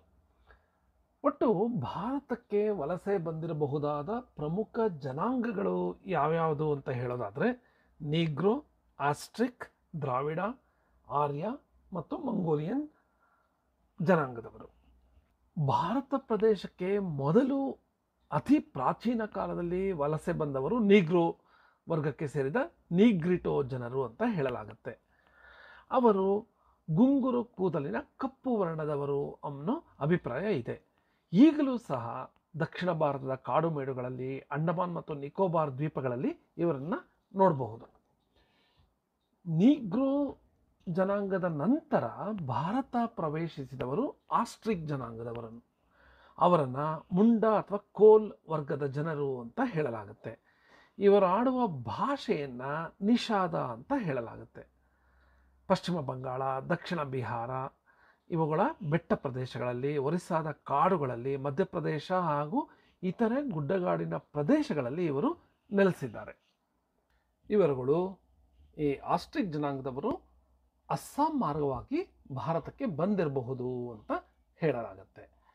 ನಂತರ ಈ ಪ್ರದೇಶಕ್ಕೆ, ಭಾರತದ ಭೂಪ್ರದೇಶಕ್ಕೆ ಬಂದವರು ದ್ರಾವಿಡರು. ಇವರು ಒಂದು ಜನಾಂಗದ ಇತಿಹಾಸವನ್ನು ಅಧ್ಯಯನ ಮಾಡುವಾಗ ಆ ಜನರು ಆಡುವ ಭಾಷೆ ಪ್ರಮುಖವಾದ ಸಾಧನ ನಿಜ, ಅದರ ಜೊತೆ ಅವರ ಆಚಾರ, ವ್ಯವಹಾರ, ರೂಪುರೇಷೆಗಳು ಸಹ ಮುಖ್ಯವಾಗುತ್ತೆ. ಈ ಎಲ್ಲ ಅಧ್ಯಯನದಿಂದ ದ್ರಾವಿಡ ಜನಾಂಗದವರು ದಕ್ಷಿಣ ಉರುಲ್ ಪರ್ವತ ಪ್ರದೇಶದಿಂದ ಭಾರತದೆಡೆಗೆ ಸಾಗಿ ಬಂದಿರಬಹುದು ಅನ್ನೋದು ಒಂದು ವಾದ ಆಗಿದೆ. ಈ ದಕ್ಷಿಣ ಉರುಲ್ ಪರ್ವತ ಎಲ್ಲಿದೆ ಅಂದರೆ, ಬಹುತೇಕ ರಷ್ಯಾದ ಪಶ್ಚಿಮಕ್ಕೆ ಇದೆ ಅಂತ ಹೇಳಬಹುದು. ಕ್ರಿಸ್ತಪೂರ್ವ 4000 ವರ್ಷಗಳ ಹಿಂದೆ ಈ ದ್ರಾವಿಡರು ಭಾರತ ಪ್ರದೇಶಕ್ಕೆ ಬಂದಿರಬಹುದು ಅಂತ ವಿದ್ವಾಂಸರು ಹೇಳಿದ್ದಾರೆ. ವಿಶ್ವದ ಪ್ರಾಚೀನ ಸಂಸ್ಕೃತಿಯಲ್ಲಿ ನವನಾಗರಿಕತೆಯ ತೊಟ್ಟಿಲು ಅಂತ ಹೇಳಲಾಗುವ ದ್ರಾವಿಡರ ಸಂಸ್ಕೃತಿ ನಾಗರಿಕತೆಗೆ ತನ್ನದೇ ಆದ ಒಂದು ವೈಶಿಷ್ಟ್ಯ ಇದೆ. ಹರಪ್ಪ ಮೊಹೆಂಜೋದಾರೋ ಸಂಸ್ಕೃತಿ ದ್ರಾವಿಡ ಸಂಸ್ಕೃತಿ ಅಂತ ಹೇಳಲಾಗುತ್ತೆ. ಕ್ರಿಸ್ತಶಕ 3,500-4,000 ಹಿಂದೆ ದ್ರಾವಿಡರು ಭಾರತಕ್ಕೆ ಬಂದು ಅವರು ಅತ್ಯುನ್ನತವಾದ ನಾಗರಿಕತೆ ಮತ್ತು ಸಂಸ್ಕೃತಿಯನ್ನು ಹೊಂದಿದ್ರು. ಹರಪ್ಪ ಮೊಹೆಂಜೋದಾರೋ ಇಲ್ಲಿ ಭೂ ಸಂಶೋಧನೆ ನಡೆಸಿದ ಪ್ರಾಕ್ತನ ಸಂಶೋಧನಾ ತಜ್ಞರಿಗೆ ದೊರೆತಿರುವ ಸಿಂಧೂ ಲಿಪಿ ಹಾಗೂ ಇತರ ಆಧಾರಗಳು ದ್ರಾವಿಡ ಪ್ರಾಚೀನ ಸಂಸ್ಕೃತಿಯ ಅವಶೇಷಗಳು ಅಂತ ಹೇಳಬಹುದು. ಈ ಅಭಿಪ್ರಾಯವನ್ನು ಕಾಲ್ಡ್ವೆಲ್ ಅವರು ತಳೆದಿದ್ದಾರೆ. ಇದನ್ನು ಸಂಗಮೇಶ್ ಸವದತ್ತಿ ಮಠ ಅವರು ಸಹ ಒಪ್ಪಿದ್ದಾರೆ. ಹಲವು ರಷ್ಯಾ ದೇಶದ ವಿಜ್ಞಾನಿಗಳು, ಇಂಗ್ಲೆಂಡಿನ ಸುಪ್ರಸಿದ್ಧ ದ್ರಾವಿಡ ಭಾಷಾ ಪಂಡಿತ ಟಿ ಬರೋ ಇವರುಗಳ ಪ್ರಕಾರ ಭಾರತದ ಅನೇಕ ಭಾಷಾ ವಿಜ್ಞಾನಿಗಳು ಸಹ ಹೇಳಿರೋ ಹಾಗೆ ಸಿಂಧೂ ನದಿ ತೀರದ ಸಂಸ್ಕೃತಿ ದ್ರಾವಿಡರದ್ದು ಅನ್ನೋದು ಸಹ ಸತ್ಯ ಅನ್ನೋದು ಇತ್ತೀಚೆಗೆ ಗೊತ್ತಾಗ್ತಾ ಇದೆ. ಹೀಗಾಗಿ ಹರಪ್ಪ ಮೊಹೆಂಜೋದಾರೋ ಸಂಸ್ಕೃತಿ ಅಥವಾ ಸಿಂಧೂ ನದಿ ಸಂಸ್ಕೃತಿ ದ್ರಾವಿಡರದ್ದು ಅನ್ನೋದು ಬಹುತೇಕ ಖಚಿತವಾಗಿದೆ. ಈ ದ್ರಾವಿಡ ಭಾಷಾ ವಿಜ್ಞಾನದ ಪಿತಾಮಹ ಅಂದರೆ ಯಾರು? Reverend Robert Caldwell. ಅತ್ಯಂತ ಹೆಚ್ಚು ತೀಕ್ಷ್ಣವಾಗಿ ದ್ರಾವಿಡ ಭಾಷಾ ವಿಜ್ಞಾನದ ಬಗ್ಗೆ ಅಧ್ಯಯನವನ್ನು ಮಾಡಿದ್ದಾರೆ. ಅವರು ತಮ್ಮ comparative grammar of Dravidian or South Indian family of languages ಎಂಬ ಕೃತಿಯಲ್ಲಿ ಹಲವಾರು ವಿಷಯಗಳನ್ನು ಹೇಳಿದ್ದಾರೆ. ಅದರಲ್ಲಿ ಪ್ರಮುಖವಾಗಿ ಹೇಳಿರೋದು ದ್ರಾವಿಡ ಭಾಷೆಗಳು ಸಂಸ್ಕೃತ ಜನ್ಯವಲ್ಲ, ಅದು ಮೆಡಿಟರೇನಿಯನ್ ತೀರ ಪ್ರದೇಶ, ಆ ಉರುಲ್ ಪರ್ವತ, ರಷ್ಯಾದ ದಕ್ಷಿಣಕ್ಕೆ ಅಥವಾ ಪಶ್ಚಿಮಕ್ಕೆ ಇರೋದು, ಆ ಪ್ರದೇಶದಲ್ಲಿ ಪ್ರಚಲಿತವಾಗಿರುವ ಸಿಥಿಯನ್ ಭಾಷಾ ಪರಿವಾರವನ್ನು ಈ ದ್ರಾವಿಡ ಭಾಷಾ ಪರಿವಾರ ಹೋಲುತ್ತೆ ಅಂತ ಹೇಳ್ತಾರೆ. ಈ ಅಭಿಪ್ರಾಯವನ್ನು ಆರ್ ನರಸಿಂಹಾಚಾರ್ಯ ಅವರು ಸಹ ಹಿಸ್ಟ್ರಿ ಆಫ್ ಕನ್ನಡ ಲ್ಯಾಂಗ್ವೇಜ್ ಕೃತಿಯಲ್ಲಿ ಒಪ್ಪಿದ್ದಾರೆ. ದ್ರಾವಿಡರು ಭಾಷೆ, ಸಮಾಜ, ನಾಗರಿಕತೆ, ಸಂಸ್ಕೃತಿ ಎಲ್ಲದರಲ್ಲೂ ಪ್ರಗತಿ ಸಾಧಿಸಿದ್ರು ಅಂತ ಡಾಕ್ಟರ್ ಹಾಲ್ ಎಂಬ ಪ್ರಾಕ್ತನ ಸಂಶೋಧಕರು ಹೇಳಿದ್ದಾರೆ. ಸರ್ ಜಾನ್ ಮಾರ್ಷಲ್ ಎಂಬುವರು ಸಹ ಈ ಎಲ್ಲ ಅಭಿಪ್ರಾಯವನ್ನು ಒಪ್ಪಿದ್ದಾರೆ. ಕೆಲವು ವಿದ್ವಾಂಸರು ವಿಭಿನ್ನ ಹೇಳಿಕೆಗಳನ್ನು ಪ್ರತಿಪಾದನೆಯನ್ನು ಮಾಡಿದ್ದಾರೆ. ಅದನ್ನು ನಾವಿಲ್ಲಿ ಹೆಚ್ಚು ಹೇಳೋದೇನು ಬೇಡ, ಯಾಕಂದರೆ ಈಗ ಬಹುತೇಕರು ಒಪ್ಪಿರುವುದನ್ನು ಮಾತ್ರ ನಾವು ತಿಳ್ಕೊಂಡ್ರೆ ಸಾಕು. ಆ ಭಿನ್ನ ವಾದದಲ್ಲಿ ಸಿಂಧೂ ನದಿ ತೀರದ ಸಂಸ್ಕೃತಿ ದ್ರಾವಿಡರದ್ದಲ್ಲ, ಆರ್ಯರದ್ದು ಅಂತ SR Rao, professor BB Lal ರವರು ಪ್ರತಿಪಾದಿಸಿದ್ದಾರೆ. ಅದನ್ನು ಮಾತ್ರ ನೆನ್ಪಿಟ್ಕೊಂಡ್ರೆ ಸಾಕು. ಆದರೆ ಹರಪ್ಪ ಮೊಹೆಂಜೋದಾರೋ ಸಂಸ್ಕೃತಿ ಸಂಪೂರ್ಣ ದ್ರಾವಿಡರದ್ದು ಅಂತ ಹಲವಾರು ವಿದ್ವಾಂಸರು ಪ್ರತಿಪಾದಿಸಿದ್ದಾರೆ. ಅದರಲ್ಲಿ SK ಚಟರ್ಜಿ ಸಹ ಪ್ರಮುಖರಾದವರು ಅಂತ ಹೇಳಬಹುದು. ಹರಪ್ಪ ಮೊಹೆಂಜೋದಾರೋ ಉತ್ಖನನದಲ್ಲಿ ದೊರೆತ ಲಿಂಗ ಮುದ್ರೆಗಳು, ಪಶುಪತಿ ಶಿವನ ಮೂರ್ತಿಗಳು, ಶವಗಳನ್ನು ಅವರು ಹೂಳುವ ರೀತಿ, ಇವೆಲ್ಲ ದ್ರಾವಿಡ ಜನಾಂಗದ ವಿಶೇಷ ಲಕ್ಷಣಗಳು ಅಂತ ಹೇಳಬಹುದು. ದ್ರಾವಿಡರ ನಂತರ ಕ್ರಿಸ್ತಪೂರ್ವ 1500ರಿಂದ 1000ರ ಸುಮಾರಿಗೆ ಆರ್ಯರು ಭಾರತವನ್ನು ವಾಯುವ್ಯ ದಿಕ್ಕಿನ ಕಡೆಯಿಂದ ಪ್ರವೇಶಿಸ್ತಾರೆ. ಆಗ ದ್ರಾವಿಡರೊಡನೆ ಘರ್ಷಣೆಗಿಡಿತಾರೆ. ನಂತರದಲ್ಲಿ ಸಹಜೀವನ, ಸಹಬಾಳ್ವೆ ನಡೆಸಿದ್ದಾರೆ ಅಂತ ಹೇಳಬಹುದು. ದ್ರಾವಿಡರು ಈ ಆರ್ಯರ ಬಂದ ಮೇಲೆ ಮಧ್ಯ ಮತ್ತು ದಕ್ಷಿಣದ ಗುಡ್ಡಗಾಡು ಪ್ರದೇಶದತ್ತ ಪ್ರಯಾಣ ಬೆಳೆಸಿದ್ದಾರೆ. ಆರ್ಯರು ವಿಂಧ್ಯ ಪರ್ವತದ ಮತ್ತು ಹಿಮಾಲಯ ಪರ್ವತಗಳ ನಡುವಿನ ಗಂಗಾ ಬ್ರಹ್ಮಪುತ್ರ ನದಿ ತೀರದಲ್ಲಿ ನೆಲೆಸಿದ್ರು. ಆದ್ದರಿಂದ ಆರ್ಯರ ನೆಲೆವೀಡನ್ನು ಆರ್ಯಾವರ್ತ ಅಂತ ಹೇಳ್ದಂಗೆ ದ್ರಾವಿಡರು ನೆಲೆಸಿದ ದಕ್ಷಿಣದ ಭಾರತದ ಭಾಗವನ್ನು ದ್ರಾವಿಡಾಚಲ ಆಗಿರಬಹುದು ಅಂತ ಹಲವಾರು ವಿದ್ವಾಂಸರು ಹೇಳಿದ್ದಾರೆ. ನಂತರ ಬಂದವರು ಮಂಗೋಲಿಯನ್ ಜನಾಂಗದವರು. ಹೀಗೆ ಭಾರತಕ್ಕೆ ನೀಗ್ರೋ ಜನಾಂಗ, ಆಸ್ಟ್ರಿಕ್ ಜನಾಂಗ, ದ್ರಾವಿಡ ಜನಾಂಗ, ಆರ್ಯ ಜನಾಂಗ ಮತ್ತು ಮಂಗೋಲಿಯನ್ ಜನಾಂಗದವರು ವಿವಿಧ ಸಮಯಗಳಲ್ಲಿ ಭಾರತ ಪ್ರದೇಶಗಳಿಗೆ ಬಂದಿದ್ದಾರೆ ಅಂತ ಹೇಳಬಹುದು. ಆರ್ಯರು ಬರುವುದಕ್ಕೆ ಮೊದಲೇ ದ್ರಾವಿಡರು ಬಂದಿದ್ರು ಅಂತ ಹೇಳೋದಕ್ಕೆ ಒಂದು ಕುರುಹು ಏನಂದರೆ, ಈಗಲೂ ಸಹ ಬಲೂಚಿಸ್ತಾನ, ಇಲ್ಲಿ ಪಾಕಿಸ್ತಾನದಲ್ಲಿದೆ ಇದು, ಇಲ್ಲಿ ಬ್ರಾಹುಯಿ ಅನ್ನೋ ಒಂದು ಭಾಷೆ ಇದೆ. ಅದು ದ್ರಾವಿಡ ಪರಿವಾರದ ಭಾಷೆ ಅಂತ ಹೇಳಲಾಗುತ್ತೆ. ಹಾಗೆ ಭಾರತದ ಪೂರ್ವ ಭಾಗದಲ್ಲಿ ಕುರುಕ್ ಮತ್ತು ಮಲ್ತೋ ಎಂಬ ದ್ರಾವಿಡ ಭಾಷೆಗಳನ್ನು ಆಡುವ ಜನಗಳಿದ್ದಾರೆ. ಅಂದರೆ ಉತ್ತರ ಭಾರತದಲ್ಲಿ ಎಲ್ಲೆಡೆಯೂ ಆಗಿನ ಕಾಲದಲ್ಲಿ, ಆ ಪ್ರಾಚೀನ ಕಾಲದಲ್ಲಿ ದ್ರಾವಿಡರು ನೆಲೆಸಿದ್ರು ಅನ್ನೋದು ಇದರಿಂದ ಗೊತ್ತಾಗುತ್ತೆ. ನಂತರ ಅವರು ದಕ್ಷಿಣ ಭಾರತಕ್ಕೆ ಬಂದು ಆಂಧ್ರ ಪ್ರದೇಶ, ಈಗಿನ ತೆಲಂಗಾಣ, ತಮಿಳುನಾಡು, ಕರ್ನಾಟಕ ಮತ್ತು ಕೇರಳಗಳಲ್ಲಿ ನೆಲೆಸಿದ್ರು ಅಂತ ಹೇಳಬಹುದು. ಈ ದ್ರಾವಿಡರ ಭಾಷಾ ಪ್ರೌಢಿಮೆ, ಸಂಸ್ಕೃತಿ, ನಾಗರಿಕತೆ ಇವೆಲ್ಲ ವಿಷಯಗಳಲ್ಲಿ ದ್ರಾವಿಡರು ಪ್ರಬುದ್ಧತೆಯನ್ನು ಪಡೆದಿದ್ರು. ಇವರ ಶಕ್ತಿ ಸಾಮರ್ಥ್ಯ, ಜ್ಞಾನ, ಪ್ರಬುದ್ಧತೆಯನ್ನು ಈ ಎಲ್ಲ ಸಂಗತಿ ಎತ್ತಿ ತೋರಿಸುತ್ತೆ. ದ್ರಾವಿಡರ ಸಾಮಾಜಿಕ ಮತ್ತು ಧಾರ್ಮಿಕ ಜೀವನದಲ್ಲಿ ಕಲೆ ಅನ್ನೋದು ಬಹುಭಾಗವನ್ನು ವ್ಯಾಪಿಸಿತ್ತು. ಚಿತ್ರಕಲೆ, ಶಿಲ್ಪ, ವಾಸ್ತು, ಸಂಗೀತ, ನಾವೆ ನಿರ್ಮಿಸುವ ನೈಪುಣ್ಯತೆ, ಆರ್ಯರಿಗಿಂತ ಎಷ್ಟೋ ವಿಧದಲ್ಲಿ ಈ ಎಲ್ಲದರಲ್ಲೂ ದ್ರಾವಿಡರು ಉತ್ತಮರಾಗಿದ್ದರು. ದೂರ ದೇಶಗಳನ್ನೇ ಸಮುದ್ರ ಮತ್ತು ಭೂಮಾರ್ಗದಲ್ಲಿ ವ್ಯಾಪಾರ ಸಂಬಂಧ ಹೊಂದಿದ್ರು. ಆರ್ಯರ ನಂತರ ಘರ್ಷಣೆಗಳಾಯಿತು ಅಂತ ಹೇಳಲಾಗುತ್ತೆ. ಆ ನಂತರದ ದಿನಗಳಲ್ಲಿ ಆರ್ಯರೊಡನೆ ವೈವಾಹಿಕ ಸಂಬಂಧ ಏರ್ಪಟ್ಟು ಪರಸ್ಪರ ಕೊಡುಕೊಡುಗೆಯ ಪರಿಣಾಮವಾಗಿ ಇಬ್ಬರು ಅನ್ಯೋನ್ಯವಾಗಿ ಭಾರತದಾದ್ಯಂತ ಜೀವನವನ್ನು ನಡೆಸ್ತಾ ಇದ್ದಾರೆ. ಹರಪ್ಪ ಮೊಹೆಂಜೊದಾರೋದಲ್ಲಿ ಸಿಂಧೂ ಸಂಸ್ಕೃತಿ ಕ್ರಿಸ್ತಪೂರ್ವ 3000 ಹಿಂದಿನದ್ದು ಸಿಕ್ಕಿದ್ರು. ಆ ಕಾಲದಲ್ಲಿ ದ್ರಾವಿಡರು ಅತ್ಯುತ್ತಮವಾದ ಸಂಸ್ಕೃತಿಯನ್ನು ಹೊಂದಿದ್ರು ಅನ್ನೋದು ಗೊತ್ತಾಗುತ್ತೆ. ಅಷ್ಟೇ ಅಲ್ಲದೆ ಭಾರತದ ದಕ್ಷಿಣ ಭಾಗಗಳಾದ ಅರಿಕೆಮೇಡು, ಅಡಿಚಲ್ಲನೂರು, ಪಾಂಡಿಚೇರಿಗಳಲ್ಲಿ ಕ್ರಿಸ್ತಪೂರ್ವ 2 ಅಥವಾ 3ರಲ್ಲಿಯೇ ತಮಿಳಿಗೆ ಹತ್ತಿರವಾದ ಕೆಲ ಪದಗಳನ್ನು ಅಶೋಕನ ಬ್ರಾಹ್ಮಿ ಲಿಪಿಗಿಂತ ಭಿನ್ನ ಬಗೆಯಲ್ಲಿ ರಚಿಸಿರೋದು, ಆಗ ಬೇರೆಯದೇ ರೀತಿಯ ಸಂಸ್ಕೃತಿ ಇತ್ತು ಅನ್ನೋದು ಗೊತ್ತಾಗುತ್ತೆ.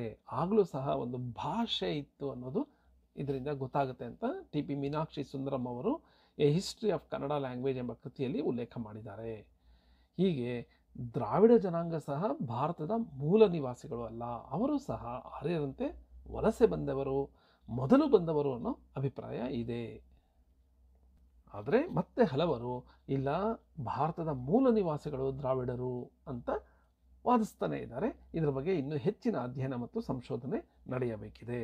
ಈಗ ಸದ್ಯಕ್ಕೆ ಆರ್ಯರು ಮತ್ತು ದ್ರಾವಿಡರು ಭಾರತದಾದ್ಯಂತ ಬಹಳ ಅನ್ಯೋನ್ಯವಾಗಿ ಇರೋದನ್ನು ನಾವೀಗ ನೆನಪಿನಲ್ಲಿ ಇಟ್ಕೋಬೇಕು. ಈಗ ಮೂಲ ದ್ರಾವಿಡ ಭಾಷೆಯ ಸ್ವರೂಪ ಹೇಗಿತ್ತು ಅನ್ನೋದನ್ನು ನೋಡೋದಾದರೆ, ಯಾವುದೇ ದ್ರಾವಿಡ ಭಾಷೆಯಲ್ಲಿ ಕಂಡುಬರುವ ಸಾಮಾನ್ಯ ಲಕ್ಷಣಗಳನ್ನು 2 ಹಂತಗಳಲ್ಲಿ ವಿವರಿಸಬಹುದು. ಒಂದು, ಬೇರೆ ಭಾಷೆಯ ಪರಿವಾರದೊಂದಿಗೆ ಹೋಲಿಸಿ ಅದಕ್ಕಿಂತ ದ್ರಾವಿಡ ಭಾಷೆ ಹೇಗೆ ಭಿನ್ನ ಅಂತ ಗುರುತಿಸೋದು. ಇನ್ನೊಂದು, ದ್ರಾವಿಡ ಭಾಷಾ ಪರಿವಾರದಲ್ಲಿರುವ ವಿವಿಧ ದ್ರಾವಿಡ ಭಾಷೆಗಳನ್ನು ಪರಸ್ಪರ ಹೋಲಿಸಿ ಕಂಡುಬರುವ ವ್ಯತ್ಯಾಸಗಳನ್ನು ಗುರುತಿಸೋದು. ಹೀಗೆ ದ್ರಾವಿಡ ಭಾಷೆಗಳ ಮಧ್ಯೆ ಇರುವ ಹೋಲಿಕೆಗಳನ್ನು ಮತ್ತು ಬೇರೆ ಭಾಷಾ ಪರಿವಾರದ ಭಾಷೆಯೊಂದಿಗೆ ತುಲನೆ ಮಾಡಿ ಅದು ಹೇಗೆ ಭಿನ್ನವಾಗಿದೆ ಅನ್ನೋದನ್ನು ಗುರುತಿಸೋದು ಮುಖ್ಯವಾದ ಒಂದು ಅಧ್ಯಯನದ ವಿಷಯವಾಗಿದೆ. ದ್ರಾವಿಡ ಭಾಷೆಗೆ ತನ್ನದೇ ಆದ ಒಂದು ವೈಶಿಷ್ಟ್ಯತೆ ಇದೆ. ಲಿಂಗ, ವಚನ, ವಿಭಕ್ತಿ, ಕ್ರಿಯಾಪದ, ಸರ್ವನಾಮ, ಸಂಖ್ಯಾವಾಚಕ, ಗುಣವಾಚಕ ಈ ಎಲ್ಲ ವ್ಯಾಕರಣದ ಅಂಶಗಳಲ್ಲಿ ದ್ರಾವಿಡ ಭಾಷೆಗಳು ಬೇರೆ ಭಾಷಾ ಪರಿವಾರದ ಭಾಷೆಗಳಿಗಿಂತ ಭಿನ್ನವಾಗಿದೆ ಅನ್ನೋದನ್ನು ನಾವು ಗಮನಿಸಬೇಕು. ದ್ರಾವಿಡ ಭಾಷೆಗಳಲ್ಲಿ ಈ ಎ ಆಗಿರೋದು, ಓ ಆಗಿರುವ ಒಂದು ಪರಿವರ್ತನೆ ಕ ಚ ಬದಲಾಗಿ ಕ ಹೋಗಿ ಚ ಆಗಿರುವ ಒಂದು ತಾಳವ್ಯಕರಣ ಮತ್ತು ಚ ಹೋಗಿ ಸ ಆಗಿರುವ ವಿಷಯ, ಇವೆಲ್ಲವೂ ದ್ರಾವಿಡ ಭಾಷಾ ಅಧ್ಯಯನದ ದೃಷ್ಟಿಯಿಂದ ಮಹತ್ವದ್ದು ಅಂತ ಹೇಳಬಹುದು. ಮೊದಲೇ ಹೇಳಿದ ಹಾಗೆ 19ನೇ ಶತಮಾನದವರೆಗೂ ದ್ರಾವಿಡ ಭಾಷೆಗಳು ಸಂಸ್ಕೃತಜನ್ಯ ಅಂತ ತಿಳಿದಿದ್ರು. ನಂತರ ಅದು ಬೇರೆಯೇ ಪರಿವಾರದ ಭಾಷೆ ಅಂತ ಗೊತ್ತಾಗಿದೆ. ಈಗ ದ್ರಾವಿಡ ಭಾಷಾ ವೃಕ್ಷ ಹೇಗಿದೆ ಅಂದರೆ, ಈ ಮೂಲ ದ್ರಾವಿಡ ಭಾಷೆಯನ್ನು 3 ಹಂತಗಳಲ್ಲಿ ನಾವು ಗುರುತಿಸಬಹುದು. ಉತ್ತರ ದ್ರಾವಿಡ ಭಾಷೆ, ಮಧ್ಯ ದ್ರಾವಿಡ ಭಾಷೆ, ದಕ್ಷಿಣ ದ್ರಾವಿಡ ಭಾಷೆ. ಈ ಉತ್ತರ ದ್ರಾವಿಡ ಭಾಷೆಯಲ್ಲಿ ಮೊದಲೇ ಹೇಳಿದ ಹಾಗೆ ಉತ್ತರ ಭಾರತದ್ದು ಅಂದರೆ ಬ್ರಾಹುಯಿ, ಅದು ಈಗಿನ ಪಾಕಿಸ್ತಾನದ ಬಲೂಚಿಸ್ತಾನ ಪ್ರದೇಶದಲ್ಲಿದೆ. ಮಲ್ತೋ, ಕುರಕ್ ಮೊದಲಾದವು ಉತ್ತರ ದ್ರಾವಿಡ ಭಾಷೆಗೆ ಬರುತ್ತೆ. ಮಧ್ಯ ದ್ರಾವಿಡ ಭಾಷೆಯಲ್ಲಿ ತೆಲುಗು, ಕುಯಿ, ಗೊಂಡಿ, ಕುವಿ, ಗದಬ, ಪರ್ಜಿ, ಕೊಂಡ, ಕೊಲಾಮಿ, ಪೆಂಗೋ, ನಾಯ್ಕಿ ಭಾಷೆಗಳು ಬರುತ್ತೆ.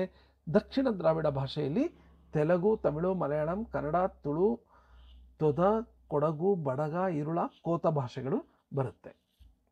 ಈ ಭಾಷಾ ವೃಕ್ಷದಲ್ಲಿ ತೋರಿಸಿದಂತೆ ತೆಲುಗು ಮಧ್ಯ ದ್ರಾವಿಡ ಭಾಷೆಯಲ್ಲೂ ಬರುತ್ತೆ, ದಕ್ಷಿಣ ದ್ರಾವಿಡ ಭಾಷೆಯಲ್ಲೂ ಬಂದಿರೋದು ಒಂದು ವಿಶಿಷ್ಟ ಅಂತ ಹೇಳಬಹುದು. ಕನ್ನಡ, ತೆಲುಗು, ತಮಿಳು ಮತ್ತು ಮಲಯಾಳಂ ಲಿಪಿಯುಕ್ತವಾದ ಭಾಷೆಯಾಗಿದೆ ಮತ್ತು ಅಪಾರವಾದ ಸಾಹಿತ್ಯ ಪರಂಪರೆಯನ್ನು ಹೊಂದಿದೆ. ತುಳು ಭಾಷೆಗೆ ಇತ್ತೀಚಿನ ದಿನಗಳಲ್ಲಿ ಒಂದು ಲಿಪಿಯನ್ನು ರಚಿಸಲಾಗ್ತಿದೆ. ಉತ್ತರ ಭಾರತದ ದ್ರಾವಿಡ ಭಾಷೆಗಳಾದ ಕುರುಕ್, ಮಲ್ತೋ ಮತ್ತು ಬ್ರಾಹುಯಿಗಳು ತನ್ನ ನೆರೆಹೊರೆಯ ಭಾಷಾ ಪ್ರಭಾವದಿಂದ ಹಲವು ಮಾರ್ಪಾಟುಗಳನ್ನು ಕಂಡಿದೆ. ದ್ರಾವಿಡದ ಕೆಲವು ಲಕ್ಷಣಗಳನ್ನು ಉಳಿಸಿಕೊಂಡಿದೆ ಅಂತ ಹೇಳಬಹುದು. ಈ ಮಧ್ಯ ದ್ರಾವಿಡ ಭಾಷೆಗಳಲ್ಲಿರುವ ಎಲ್ಲ ಭಾಷೆಗಳು ಕೇವಲ ಆಡು ಭಾಷೆಗಳಾಗಿ ಉಳಿದುಕೊಂಡಿದೆ. ತೆಲುಗು ಮಾತ್ರ ಒಂದು ಲಿಪಿ ಸಹಿತವಾದ ಭಾಷೆಯಾಗಿರೋದನ್ನು ನಾವು ಗಮನಿಸಬಹುದು. ಈ ಎಲ್ಲ ದ್ರಾವಿಡ ಭಾಷೆಗಳ ಮೂಲ ಭಾಷೆ ಅಂತ ಏನಿದೆಯಲ್ಲ ಅದನ್ನು ನಾವು ಮೂಲ ದ್ರಾವಿಡ ಭಾಷೆ, ಪ್ರೋಟೋ ಡ್ರಾವಿಡಿಯನ್ ಲ್ಯಾಂಗ್ವೇಜ್ ಅಂತ ಕರಿತೀವಿ. ದ್ರಾವಿಡ ಭಾಷಾ ವಿಜ್ಞಾನಿ ಕೃಷ್ಣಮೂರ್ತಿಯವರು ಮೂಲ ದ್ರಾವಿಡ ಪದಗಳನ್ನು ಪುನರಚಿಸುವ ಯತ್ನ ಮಾಡಿದ್ದಾರೆ. ಬೇರೆ ಬೇರೆ ದ್ರಾವಿಡ ಭಾಷೆಗಳ ಪದಗಳನ್ನು ತೆಗೆದುಕೊಂಡು ಜ್ಞಾತಿ ಪದಗಳನ್ನು ಅಂದರೆ ಸಮಾನ ಪದಗಳನ್ನು ತೆಗೆದುಕೊಂಡು ಮೂಲ ದ್ರಾವಿಡ ಹೇಗಿತ್ತು ಅನ್ನೋದನ್ನು ರೂಪಿಸಿದ್ದಾರೆ. ಉದಾಹರಣೆಗೆ ಕನ್ನಡದ ಕೆಡು ಎನ್ನುವ ಪದ ತಮಿಳಿನಲ್ಲಿ ಕೆಟು, ಮಲಯಾಳಂನಲ್ಲಿ ಕೆಟುಕ, ಕನ್ನಡದಲ್ಲಿ ಕೆಡು ಅಥವಾ ಕಿಡು, ತುಳುವಿನಲ್ಲಿ ಕೆಡುಗನಿ, ತೆಲುಗುನಲ್ಲಿ ಚೆಡು, ಮಲ್ತೋನಲ್ಲಿ ಕೆರ್ಮ್ ಅಂತ ಇದೆ. ಇದನ್ನು ಮೂಲ ದ್ರಾವಿಡ ಪದ ಯಾವುದು ಅಂದರೆ ಕೆಟ್ ಇರಬಹುದು ಅಂತ ಇವರು ಅಭಿಪ್ರಾಯವನ್ನು ಪಟ್ಟಿದ್ದಾರೆ. ಹಾಗೆ ಮೂಲ ದ್ರಾವಿಡ ಪದವಾದ ಪಟ್ ಪದವು ಪಾಟು, ಪಾಟು, ಪಾಡು, ಪಾಡ್ಡನ, ಪಾಡು, ಪಾಡಿ ಎಂಬ ವಿವಿಧ ಭಾಷೆಗಳಲ್ಲಿ ರೂಪಾಂತರವನ್ನು ಹೊಂದಿದೆ. ಹೀಗೆ ಎಲ್ಲ ದ್ರಾವಿಡ ಭಾಷೆಗಳಲ್ಲಿ ಕಂಡುಬರುವ ಸಮಾನ ಪದಗಳನ್ನು ಹುಡುಕಿದ್ರೆ ಅವುಗಳನ್ನು ಭಾಷಾ ವಿಜ್ಞಾನದಲ್ಲಿ ಜ್ಞಾತಿ ಪದಗಳು ಅಂತ ಕರೀತಾರೆ. ಈ ಜ್ಞಾತಿ ಪದಗಳನ್ನು ಪರಿಶೀಲಿಸಿ ಅಲ್ಲಿ ವ್ಯಕ್ತವಾಗುವ ಸಾಮಾನ್ಯ ಧ್ವನಿ ನಿಯಮವನ್ನು ಅನುಸರಿಸಿ ಮೂಲ ದ್ರಾವಿಡ ರೂಪವನ್ನು ವಿವೇಚಿಸಬಹುದು. ಈ ಬಗೆಯಲ್ಲಿ ಪುನರ್ನಿರ್ಮಾಣ ಮಾಡಿದ ಪದಗಳ ಸ್ವರೂಪವನ್ನು ಆಧರಿಸಿ ಮೂಲ ದ್ರಾವಿಡದಲ್ಲಿ ಇದ್ದಿರಬಹುದಾದ ಧ್ವನಿಮಾ ವ್ಯವಸ್ಥೆಯನ್ನು ಭಾಷಾ ತಜ್ಞ MB ಎಮಿನೋ ಅವರು ಪುನರ್ರಚಿಸುವ ಒಂದು ಪ್ರಯತ್ನವನ್ನು ಮಾಡಿದ್ದಾರೆ. ಅವರ ಪ್ರಕಾರ ಸ್ವರಗಳು ಮೂಲ ದ್ರಾವಿಡ ಭಾಷೆಯಲ್ಲಿ ಸ್ವರಗಳು ಯಾವ್ಯಾವುದು ಅಂತ ಅಂದರೆ ಅ, ಆ, ಇ, ಈ, ಉ, ಊ, ಎ, ಓ, ಓ ಈ 10 ಸ್ವರಗಳು. ವ್ಯಂಜನಗಳು ಸ್ವಲ್ಪ ವಿಭಿನ್ನವಾಗಿದೆ. ಯಾವ್ಯಾವುದು ಅಂದರೆ ಮತ್ತೆ ನಾವೇನು ಹೇಳ್ತೀವಿ, ಕಂಠ್ಯ, ತಾಲವ್ಯ, ಮೂರ್ಧನ್ಯ, ದಂತ್ಯ, ಓಷ್ಠ್ಯ ಇದೆಯಲ್ಲ, ಅದೇ ಥರ ಅಲ್ಲಿ ಮೂಲ ದ್ರಾವಿಡದಲ್ಲಿ ಕ, ಚ, ಟ, ತ, ಪ ಇವು ಸ್ಪರ್ಶ. ಅದರ ಜೊತೆಗೆ ಒಂದು ವರ್ತ್ಸ್ಯವಾಗಿ ರಾತ ಸಹ ಇದೆ. ಅನುನಾಸಿಕವಾಗಿ ನ್ಯ, ನ, ನ, ಮ ಇದೆ. ಇಲ್ಲಿ ಜ್ಞ ಇಲ್ಲ ಅನ್ನೋದನ್ನು, ಕಕ್ಕಗಗ್ಗ ಜ್ಞ ಇಲ್ಲ ಅನ್ನೋದನ್ನು ನಾವು ಗಮನಿಸಬೇಕು. ಮತ್ತು ಅಘರ್ಷ, ನಿರಂತರ ಮತ್ತು ಅರ್ಧ ಸ್ವರವಾಗಿ ಯ ಮತ್ತು ವಾ ಇದೆ. ಕಂಪಿತವಾಗಿ ಳ ಮತ್ತು ರಾ ಇದೆ. ಪಾರ್ಶ್ವಿಕವಾಗಿ ಳ ಮತ್ತು ಲಾ ಇರೋದನ್ನು ನಾವಿಲ್ಲಿ ಗಮನಿಸಬಹುದು. ಮುಖ್ಯಾಂಶ ಏನು ಅಂದರೆ ಮೂಲ ದ್ರಾವಿಡ ಧ್ವನಿಮಗಳಲ್ಲಿ ಸ್ವರಗಳು 10 ಅಂತ ಕಂಡು ಬಂದರು. ಹ್ರಸ್ವ 5 ಮತ್ತು ಎಲ್ಲಕ್ಕೂ ದೀರ್ಘ ಇರೋದ್ರಿಂದ ಆ ದೀರ್ಘವನ್ನು 1 ಅಂತ ಪರಿಗಣಿಸಿದ್ರೆ 6 ಅಂತಲೂ ಹೇಳುವ ಒಂದು ವಾದ ಬಂದಿದೆ. ಹಾಗೆ ಇಂದು ಬಳಕೆಯಲ್ಲಿರುವ ಕನ್ನಡ ವರ್ಣಮಾಲೆಯಲ್ಲಿ ಇರುವ ವ್ಯಂಜನಗಳಿಗೆ ಅಂದಿನ ವ್ಯಂಜನಗಳಿಗೆ ಅಂದರೆ ಮೂಲ ದ್ರಾವಿಡ ವ್ಯಂಜನಗಳಿಗೆ ಸಾಕಷ್ಟು ಭಿನ್ನತೆ ಇದೆ. ಏನೇನಿದೆ ಆ ಭಿನ್ನ ವಿಷಯಗಳು ಅಂದರೆ ವರ್ಗದ ತೃತೀಯಾಕ್ಷರಗಳು ಅಂದರೆ ಅಥವಾ ಘೋಷ ವ್ಯಂಜನಗಳು ಅಂತ ಹೇಳಲಾಗುತ್ತೆ. ಅವು ಗ, ಜ, ಡ, ದ, ಬ ಮೂಲ ದ್ರಾವಿಡದಲ್ಲಿ ಇಲ್ಲ. ವರ್ಗೀಯ ವ್ಯಂಜನಗಳಲ್ಲಿ ಮಹಾಪ್ರಾಣಗಳು ಸಹ ಇರಲಿಲ್ಲ. ಅನುನಾಸಿಕಗಳಲ್ಲಿ ನ್ಯ, ಣ ನ ಮ ಇದೆ, ಜ್ಞ ಇಲ್ಲ. ಅವರ್ಗೀಯ ವ್ಯಂಜನಗಳಲ್ಲಿ ಇಂದು ಬಳಕೆಯಲ್ಲಿಲ್ಲದ ರಳ ಮತ್ತು ಶಕಟರೇಫ. ರಳ ಅಂದರೆ ಳ, ಶಕಟರೇಫ ಅಂದರೆ ರ ಅಂತ ಹೇಳಬಹುದು. ಅದು ಈಗ ಕನ್ನಡದಲ್ಲಿ ಕೈಬಿಡಲಾಗಿದೆ. ಯಾರ ಲಾವಗಳು ಮಾತ್ರ ಇದ್ದು, ಆಶ್ಚರ್ಯ ಅಂದರೆ ಸ ಶ ಶ ಹಾಗಳು ಆಗ ಮೂಲ ದ್ರಾವಿಡದಲ್ಲಿ ಇರಲಿಲ್ಲ. ಮತ್ತು ವರ್ಗೀಯ ವ್ಯಂಜನಗಳಲ್ಲಿ ವರ್ತ್ಸ್ಯ ನೂತನ ವರ್ಗವಾಗಿ ನಾವು ನೋಡಬಹುದು. ಸ್ವರಗಳ ವ್ಯವಸ್ಥೆ ಆಗ ಮತ್ತು ಈಗ ಒಂದೇ ಥರ ಆಗಿರೋದನ್ನು ಸಹ ನಾವು ನೋಡಬಹುದು. ಆಧುನಿಕ ಭಾಷಾ ವಿಜ್ಞಾನಿ ಬಿಳಿಗಿರಿ ಅವರು ಕೇಶಿರಾಜನ ಶಬ್ದಮಣಿ ದರ್ಪಣವನ್ನು ಭಾಷಾ ವಿಜ್ಞಾನದ ನೆಲೆಯಲ್ಲಿ ಅಧ್ಯಯನ ಮಾಡುತ್ತಾ ಕನ್ನಡದಲ್ಲಿ ಅನುನಾಸಿಕಗಳು ಕೇವಲ 3 ಅಂತ ಹೇಳಿದ್ದಾರೆ. ನ ನ ಮ ಮಾತ್ರ ಅಂತ ಹೇಳಿದ್ದಾರೆ. ಅದು ಅವರ ಒಂದು ಪ್ರತಿಪಾದನೆ. ಈಗ ಮೂಲ ದ್ರಾವಿಡ ಭಾಷೆ, ಪ್ರೋಟೋ ದ್ರಾವಿಡಿಯನ್ ಲ್ಯಾಂಗ್ವೇಜ್ನ ಪುನಾರಚನೆಯ ಸಂಭಾವ್ಯತೆ ಬಗ್ಗೆ ಈಗ ತಿಳ್ಕೊಳ್ಳೋಣ. ಮೂಲ ದ್ರಾವಿಡ ಭಾಷೆಯ ಪುನಾರಚನೆಯ ವಿಧಾನಕ್ಕೆ ಈಗ ಇರುವ ದ್ರಾವಿಡ ಭಾಷೆಗಳೇ ಮೂಲಾಧಾರ. ಈ ದ್ರಾವಿಡ ಭಾಷೆಗಳ ಆಧಾರದಲ್ಲಿ ಮೂಲ ದ್ರಾವಿಡ ಭಾಷೆ ಹೇಗಿತ್ತು ಅಂತ ಪುನರ್ರಚಿಸಬಹುದು. ನಾನಾ ಭಾಷೆಗಳಾಗಿ ದ್ರಾವಿಡ ಭಾಷೆಗಳು ಕವಲೊಡೆಯುವ ಪೂರ್ವದಲ್ಲಿ, ಅಂದರೆ ಅತಿ ಪ್ರಾಚೀನ ಕಾಲದಲ್ಲಿ ಆ ಭಾಷೆ ಹೇಗಿತ್ತು ಅನ್ನೋದನ್ನು ಭಾಷಾ ವಿಜ್ಞಾನಿಗಳು ಗುರುತಿಸೋದಕ್ಕೆ ಪ್ರಯತ್ನ ಪಟ್ಟಿದ್ದಾರೆ. ಆ ಭಾಷೆಯನ್ನು ಸ್ಟಾರ್ ಗುರುತಿನಿಂದ ಸಂಕೇತ ಕೊಡ್ತಾರೆ. ಕಾಲಾನಂತರದಲ್ಲಿ ಆ ಮೂಲ ಭಾಷೆಯಿಂದ ದ್ರಾವಿಡ ಭಾಷೆಗಳು ಕವಲೊಡೆದು ಸ್ವತಂತ್ರ ಭಾಷೆಗಳಾಗಿ, ಉಪಭಾಷೆಗಳಾಗಿ ಬೆಳೆದು ಬಂದಿದೆ. ಈ ಮೂಲ ದ್ರಾವಿಡ ಭಾಷೆಯ ಸ್ವರೂಪ ಹೇಗಿತ್ತು ಅನ್ನೋದನ್ನು ಭಾಷಾ ತಜ್ಞರು ಊಹಿಸಿ ಪುನರ್ರಚನೆ ಮಾಡೋದಕ್ಕೆ ಪ್ರಯತ್ನ ಪಡ್ತಾ ಇದ್ದಾರೆ. ಅದಕ್ಕೆ ಪೂರಕ ಅಂತ ಲಿಪಿ ಸಹಿತ ಮತ್ತು ಲಿಪಿ ರಹಿತ ಭಾಷೆಗಳನ್ನು ತೌಲನಿಕವಾಗಿ ಅಧ್ಯಯನ ಮಾಡಲಾಗ್ತಾ ಇದೆ. ಮೂಲ ದ್ರಾವಿಡ ಭಾಷೆಯ ಸ್ವರೂಪ ಹೀಗೆ ಇತ್ತು ಅಂತ ಹೇಳೋದಕ್ಕೆ ಒಂದು ವಿದ್ವಾಂಸರಲ್ಲಿ ಒಮ್ಮತ ಬಂದಿಲ್ಲ. ಅವರವರ ಅಧ್ಯಯನದ ಫಲಿತಾಂಶಕ್ಕೆ ತಕ್ಕಂತೆ ಅವರು ತಮ್ಮ ಪ್ರತಿಪಾದನೆಯನ್ನು ಮಾಡಿದ್ದಾರೆ. ಆದರೆ ದೊರೆತಿರುವ ಭಾಷೆಯ ಸ್ವರೂಪ ಮತ್ತು ಲಕ್ಷಣಗಳನ್ನು ಹೀಗೆ ಹೇಳಬಹುದು. ಮೂಲ ದ್ರಾವಿಡ ಧ್ವನಿ ವ್ಯವಸ್ಥೆ ಹೇಗಿತ್ತು ಅಂತ ಅಂದರೆ ಅದರ ಬಗ್ಗೆ ಹೆಚ್ಚು ಭಿನ್ನಾಭಿಪ್ರಾಯನೂ ಇಲ್ಲ. ಕಾರಣ ದ್ರಾವಿಡ ಭಾಷೆಗಳಲ್ಲಿ ಧ್ವನಿ ಬದಲಾವಣೆಯಲ್ಲಿ ಒಂದು ನಿಯತತೆ ಇದೆ. ಎಲ್ಲ ಭಾಷೆಗಳಲ್ಲೂ ಒಂದೇ ತರಹನೇ ಇದೆ ಅಂತ ಹೇಳಬಹುದು. ಆದ್ದರಿಂದ ಮೂಲ ದ್ರಾವಿಡ ಹಾಗೆ ಇತ್ತು ಅನ್ನೋದು ಸಹ ಹೇಳೋದಕ್ಕೆ ಸುಲಭವಾಗುತ್ತೆ. ಸ್ವರ ಧ್ವನಿಗಳು ಯಾವ್ಯಾವುದು, ವೋವೆಲ್ಸ್ ಅಂತ ಏನು ಹೇಳ್ತೀವಿ, ಅದರಲ್ಲಿ 2 ತರಹದ ಸ್ವರ ಧ್ವನಿಗಳು, ಹ್ರಸ್ವಸ್ವರ ಮತ್ತು ದೀರ್ಘಸ್ವರ. ಹ್ರಸ್ವಸ್ವರ ಅ ಇ ಉ ಎ ಓ, ದೀರ್ಘ ಸ್ವರಗಳು ಆ ಇ ಉ ಎ ಓ. ಈ ದೀರ್ಘ ಧ್ವನಿಮಾವನ್ನು ಡ್ಯಾಶ್ ಚಿಹ್ನೆಯ ಮೂಲಕ ಗುರುತಿಸಬಹುದು. ಈ ದ್ರಾವಿಡ ಸ್ವರ ಧ್ವನಿಗಳು ಹೆಚ್ಚು ಪರಿವರ್ತನೆ ಹೊಂದದೆ ಎಲ್ಲ ದ್ರಾವಿಡ ಭಾಷೆಗಳಲ್ಲೂ ಹಾಗೆ ಉಳಿದುಕೊಂಡು ಬಂದಿದೆ ಅಂತ ಹೇಳಬಹುದು. ವ್ಯಂಜನಾಂತ್ಯ ಪದಗಳನ್ನು, ವ್ಯಂಜನದಿಂದ ಕೊನೆಯಾಗುವ ಪದಗಳನ್ನು ಸ್ವರ ಅಂತ್ಯವಾಗಿ ಮಾಡುವ ವಿಧಾನ ಮೂಲ ದ್ರಾವಿಡದಲ್ಲೇ ಇತ್ತು ಅನ್ನೋದು ಸಹ ಊಹಿಸಲಾಗಿದೆ. ಹ್ರಸ್ವ ಸ್ವರಯುಕ್ತ ಮತ್ತು ದೀರ್ಘ ಸ್ವರಯುಕ್ತ ಮೂಲ ದ್ರಾವಿಡ ರೂಪಗಳು ಸ್ವತಂತ್ರ ಹಾಗೂ ಬದ್ಧ ರೀತಿಯಲ್ಲಿ, ಫ್ರೀ ಮತ್ತು ಬೌಂಡೆಡ್ ರೀತಿಯಲ್ಲಿ ಪ್ರಯೋಗಗೊಳ್ತಾ ಇತ್ತು. ಕೆಲವೊಮ್ಮೆ ದೀರ್ಘ ಸ್ವರಯುಕ್ತ ರೂಪಗಳಲ್ಲಿ ತದ್ದಿತ ಸ್ವರ ಪರವಾದಾಗ ಆದಿಯ ದೀರ್ಘ ಹ್ರಸ್ವವಾಗ್ತಾ ಇತ್ತು. ಉದಾಹರಣೆಗೆ ಪಾರ್ ಅನ್ನೋದು ಪರಡು ಆಯಿತು, ನೂಲ್ ಅನ್ನೋದು ನುಲಿ ಆಯಿತು, ಪೇರ್ ಅನ್ನೋದು ಪೆರು ಆಯಿತು, ದೀರ್ಘ ಹೋಗಿ ಹ್ರಸ್ವ ಆಯಿತು. ಇನ್ನು ವ್ಯಂಜನ ಧ್ವನಿಗಳು, ಕಾನ್ಸೊನೆಂಟ್ಸ್ ಯಾವ್ಯಾವುದು ಅಂತ ನೋಡೋದಾದರೆ ಮೂಲ ದ್ರಾವಿಡದಲ್ಲಿ ಒಟ್ಟು 16 ವ್ಯಂಜನಗಳಿತ್ತು ಅಂತ ಗೊತ್ತಾಗಿದೆ. ವರ್ಗೀಯ ವ್ಯಂಜನ ಕ ಚ ಟ ತ ಪ, ಅನುನಾಸಿಕ ನ್ಯ ನ ನ ಮ, ಅವರ್ಗೀಯ ಯ ರ ರ ಲ ವ ಳ ಮತ್ತು ವತ್ಸಧ್ವನಿ ಳ ಅನ್ನೋದು ಇತ್ತು.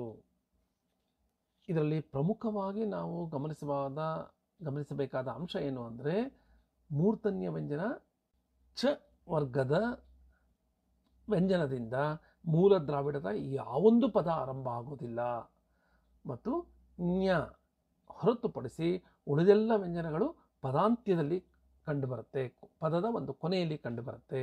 ಮೂಲ ದ್ರಾವಿಡ ಧ್ವನಿಗಳಲ್ಲಿ ಹ ಮತ್ತು ಸಗೆ ಸ್ಥಾನ ಇರಲಿಲ್ಲ, ಅವು ನಂತರ ಹುಟ್ಟಿರಬಹುದು ಅಂತ ಹೇಳಲಾಗುತ್ತೆ.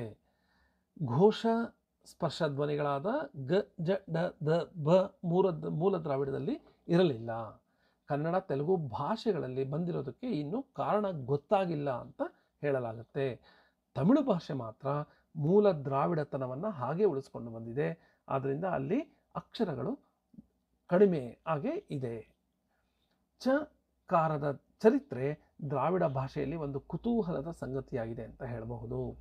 ಮೇಲೆ ಹೇಳಿರುವ 16 ವ್ಯಂಜನಗಳ ಜೊತೆ ಮೂಲ ದ್ರಾವಿಡದಲ್ಲಿ ಗಲಕುಹರಿಯ ಸ್ಪರ್ಶ ಗ್ಲೋಟಲ್ ಸ್ಟಾಪ್ ಅಂತ ಒಂದು ವ್ಯಂಜನ ಇತ್ತು ಅಂತ ಒಂದು ಊಹೆ ಇದೆ.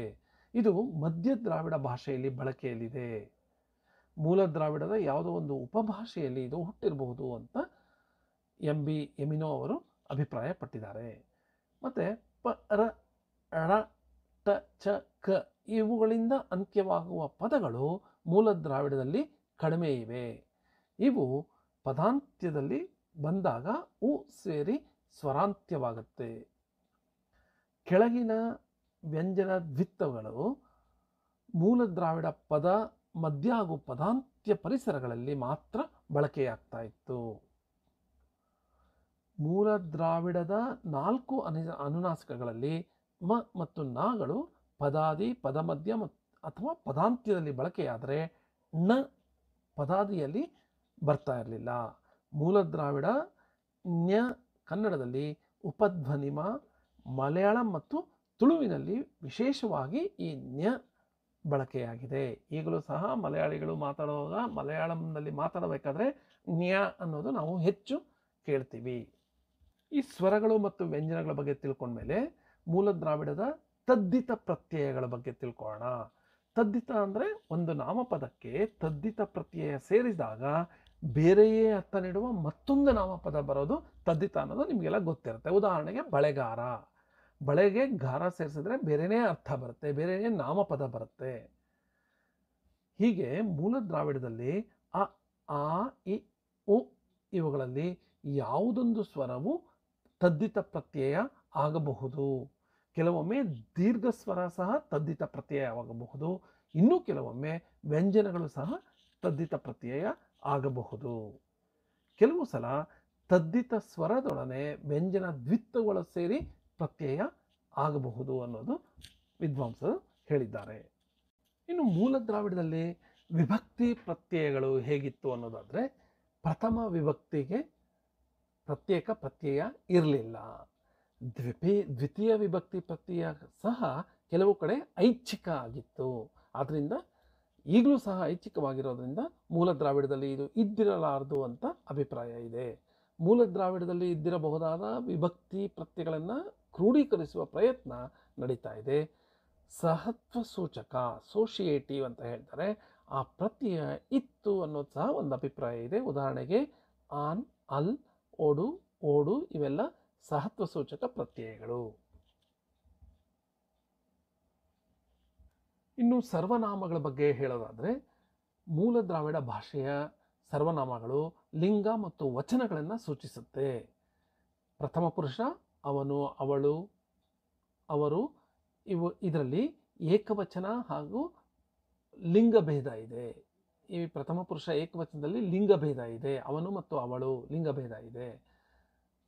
ಆದರೆ ಉತ್ತಮ ಮಧ್ಯಮ ಪುರುಷ ನಾನು, ನೀನು ಇವುಗಳಲ್ಲಿ ಲಿಂಗ ವಿವಕ್ಷೆ ಇರೋದಿಲ್ಲ. ಕನ್ನಡದಲ್ಲಿ ಈಗಿರೋ ಥರನೇ ದ್ರಾವಿಡದಲ್ಲೂ ಮೂಲ ದ್ರಾವಿಡದಲ್ಲೂ ಇತ್ತು.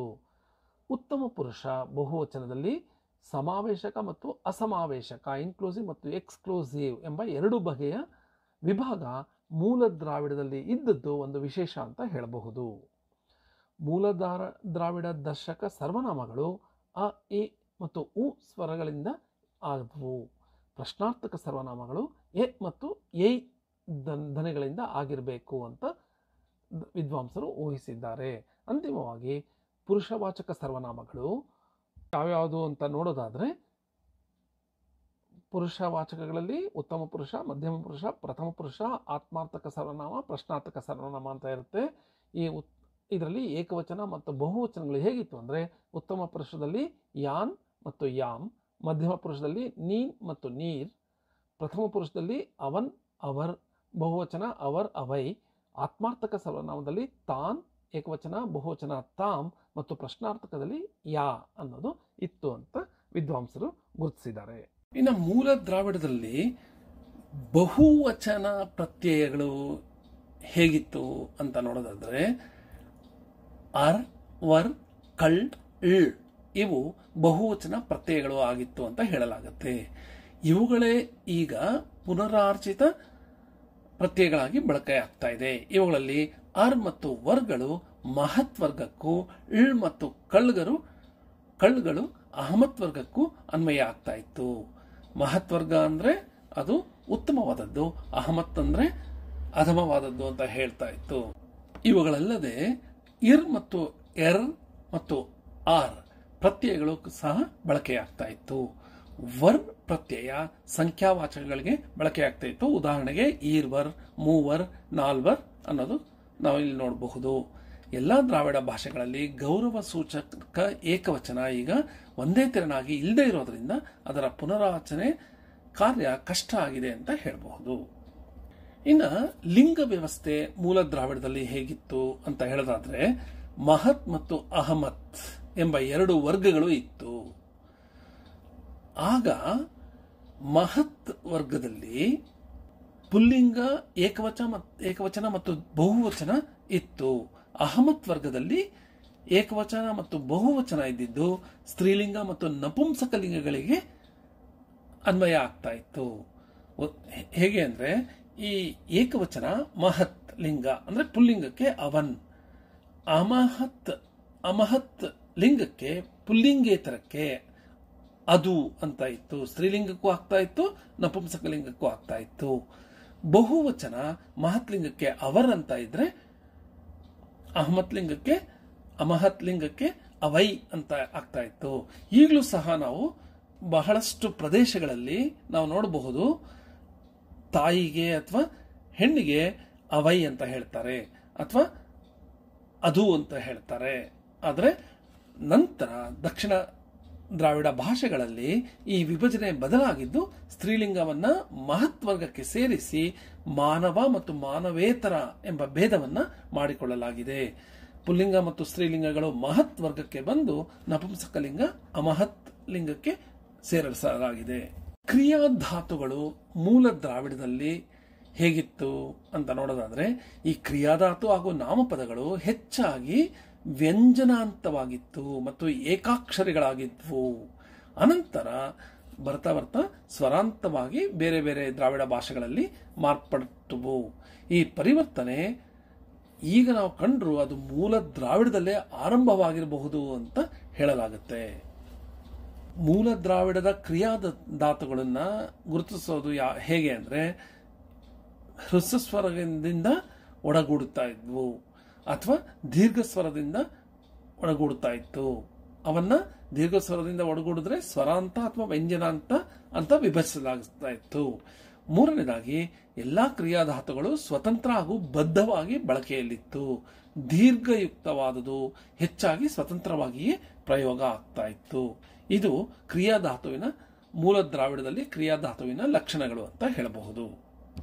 ಇನ್ನು ನಿಷೇಧ ಪ್ರತ್ಯಯಗಳು ಯಾವ್ಯಾವುದು ಅಂತ ನೋಡೋದಾದ್ರೆ ಮೂಲ ದ್ರಾವಿಡದಲ್ಲಿ ಅ ಮತ್ತು ಶೂನ್ಯ, ನಾವು ಅನುಸ್ವಾರ ಅಂತ ಹೇಳ್ತೀರಲ್ಲ ಅದು ಶೂನ್ಯ, ಈ ಎರಡು ನಿಷೇಧ ಪ್ರತ್ಯಯಗಳಾಗಿದ್ವು. ಅವುಗಳನ್ನ ಈಗ ಆ ಪ್ರತ್ಯಯದ ಛಾಯೆ ಬಹುಭಾಷೆಯಲ್ಲಿ ಇದೆ ಅಂತ ಹೇಳಬಹುದು. ಆ ಅನ್ನೋದು ಎಲ್ಲ ಕಡೆ ಇದೆ. ಈ ಶೂನ್ಯ ಅನ್ನೋದು ದಕ್ಷಿಣ ದ್ರಾವಿಡ ಭಾಷೆಗಳಲ್ಲಿ ಮಾತ್ರ ಗೋಚರಿಸುತ್ತೆ. ಹೀಗೆಯೇ ಕೃಷ್ಣಮೂರ್ತಿಯವರು ತೌಲನಿಕ ದ್ರಾವಿಡ ಭಾಷಾ ವಿಜ್ಞಾನಿಯವರು ಮೂಲ ದ್ರಾವಿಡ ಪದಗಳನ್ನ ಪುನಃರಚಿಸುವ ಒಂದು ಕಾರ್ಯವನ್ನು ಕೈಗೆತ್ತಿಕೊಂಡು ಹಲವಾರು ಪದಗಳ ಪಟ್ಟಿಯನ್ನ ಮಾಡಿದ್ದಾರೆ. ತಮಿಳು, ಮಲಯಾಳಂ, ಕನ್ನಡ, ತುಳು, ತೆಲುಗು, ಮಲ್ತೋ ಈ ಎಲ್ಲ ಭಾಷೆಗಳಲ್ಲಿರುವ ಜ್ಞಾತಿ ಪದಗಳನ್ನ ಅಧ್ಯಯನ ಮಾಡಿ ಮೂಲ ದ್ರಾವಿಡ ಪದ ಹೇಗಿತ್ತು ಅನ್ನೋದನ್ನ ಇವರು ರೂಪಿಸಿದ್ದಾರೆ. ಉದಾಹರಣೆಗೆ ಇದೇ ಕ್ರಮದಲ್ಲಿ ಹೇಳಿದರೆ ಕೆಟು, ಕೆಟುಕ, ಕೆಡು, ಕೆಡುಗನಿ, ಚೆಡು, ಕೆರ್ಮ ಈ ಎಲ್ಲ ಪದಗಳನ್ನು ಅಧ್ಯಯನ ಮಾಡಿ ಮೂಲ ದ್ರಾವಿಡವಾಗಿ ಕೆಟ್ ಎನ್ನುವ ಪದ ಇತ್ತು ಅಂತ ಇವರು ಹೇಳಿದ್ದಾರೆ. ಹಾಗೆ ಪಾಟು, ಪಾಟು, ಪಾಡು, ಪಾಡ್ಡನ, ಪಾಡು, ಪಾಡಿ ನೋಡಿ ಪಟ್ ಎನ್ನುವುದು ಮೂಲ ದ್ರಾವಿಡ ಅಂತ ಹೇಳಿದ್ದಾರೆ. ಹಾಗೆ ವಾ, ವರುಕ, ಬಾ, ಬಾ, ವೆಚ್ಚು, ಬರ್ ನೋಡಿ ವರ್ ಅನ್ನೋದು ಮೂಲ ದ್ರಾವಿಡ ಪದ ಅಂತ ಹೇಳಿದ್ದಾರೆ. ಈ ಜ್ಞಾತಿ ಪದಗಳಿಗೆ ನಿಲ್, ನಿಲ್, ನಿಲ್, ನಿಲ್, ನಿಲುಚು, ಇಲ್ ಈ ಪದಗಳನ್ನು ನೋಡಿ ನಿಲ್ ಅಥವಾ ಇಲ್ ಅನ್ನೋದು ಮೂಲ ದ್ರಾವಿಡ ಪದ ಅಂತ ಇವರು ರೂಪಿಸಿದ್ದಾರೆ. ಈ ಎಲ್ಲ ದ್ರಾವಿಡ ಭಾಷೆಗಳಲ್ಲಿ ಕಂಡುಬರುವ ಜ್ಞಾತಿ ಪದಗಳನ್ನು ಪರಿಶೀಲಿಸಿ ಇದರಿಂದ ವ್ಯಕ್ತವಾಗುವ ಸಾರ್ವತ್ರಿಕ ಧ್ವನಿ ನಿಯಮವನ್ನು ಆಧರಿಸಿ ಮೂಲ ದ್ರಾವಿಡ ರೂಪಗಳನ್ನು ವೈಜ್ಞಾನಿಕವಾಗಿ ಪುನರಚನೆ ಮಾಡಲಾಗ್ತಾ ಇದೆ. ತೌಲನಿಕ ಭಾಷಾ ವಿಜ್ಞಾನ ಕ್ಷೇತ್ರದಲ್ಲಿ ಇಂತಹ ಒಂದು ಪ್ರಯತ್ನ ನಡೀತಾ ಇರೋದು ಮುಂದಿನ ದಿನಗಳಲ್ಲಿ ಬಹಳ ಪ್ರಯೋಜನ ಆಗುತ್ತೆ. ನಮ್ಮ ದ್ರಾವಿಡ ಭಾಷೆಯನ್ನು ನಾವು ಅರ್ಥ ಮಾಡ್ಕೊಳ್ಳೋದಕ್ಕೆ ಹೆಚ್ಚು ಉಪಕಾರಿಯಾಗುತ್ತೆ ಅಂತ ಹೇಳಬಹುದು. ಇಲ್ಲಿಗೆ ಈ ಘಟಕದ ಎಲ್ಲ ಪ್ರಮುಖ ಅಂಶಗಳನ್ನು ಹೇಳಲಾಗಿದೆ. ಪ್ರಮುಖವಾಗಿ ಅದು ಯಾವ್ಯಾವುದು ಅಂದರೆ ದ್ರಾವಿಡ ಪದದ ನಿಷ್ಪತ್ತಿ ಹೇಗಾಯಿತು, ಅದರ ಪ್ರಾಚೀನತೆ ಏನು, ಪ್ರಾಚೀನ ಗ್ರಂಥಗಳಲ್ಲಿ ದ್ರಾವಿಡ ಎಂಬ ಪದ ಎಲ್ಲೆಲ್ಲಿ ಉಲ್ಲೇಖವಾಗಿದೆ ಅಂತ ನೋಡಿದ್ವಿ.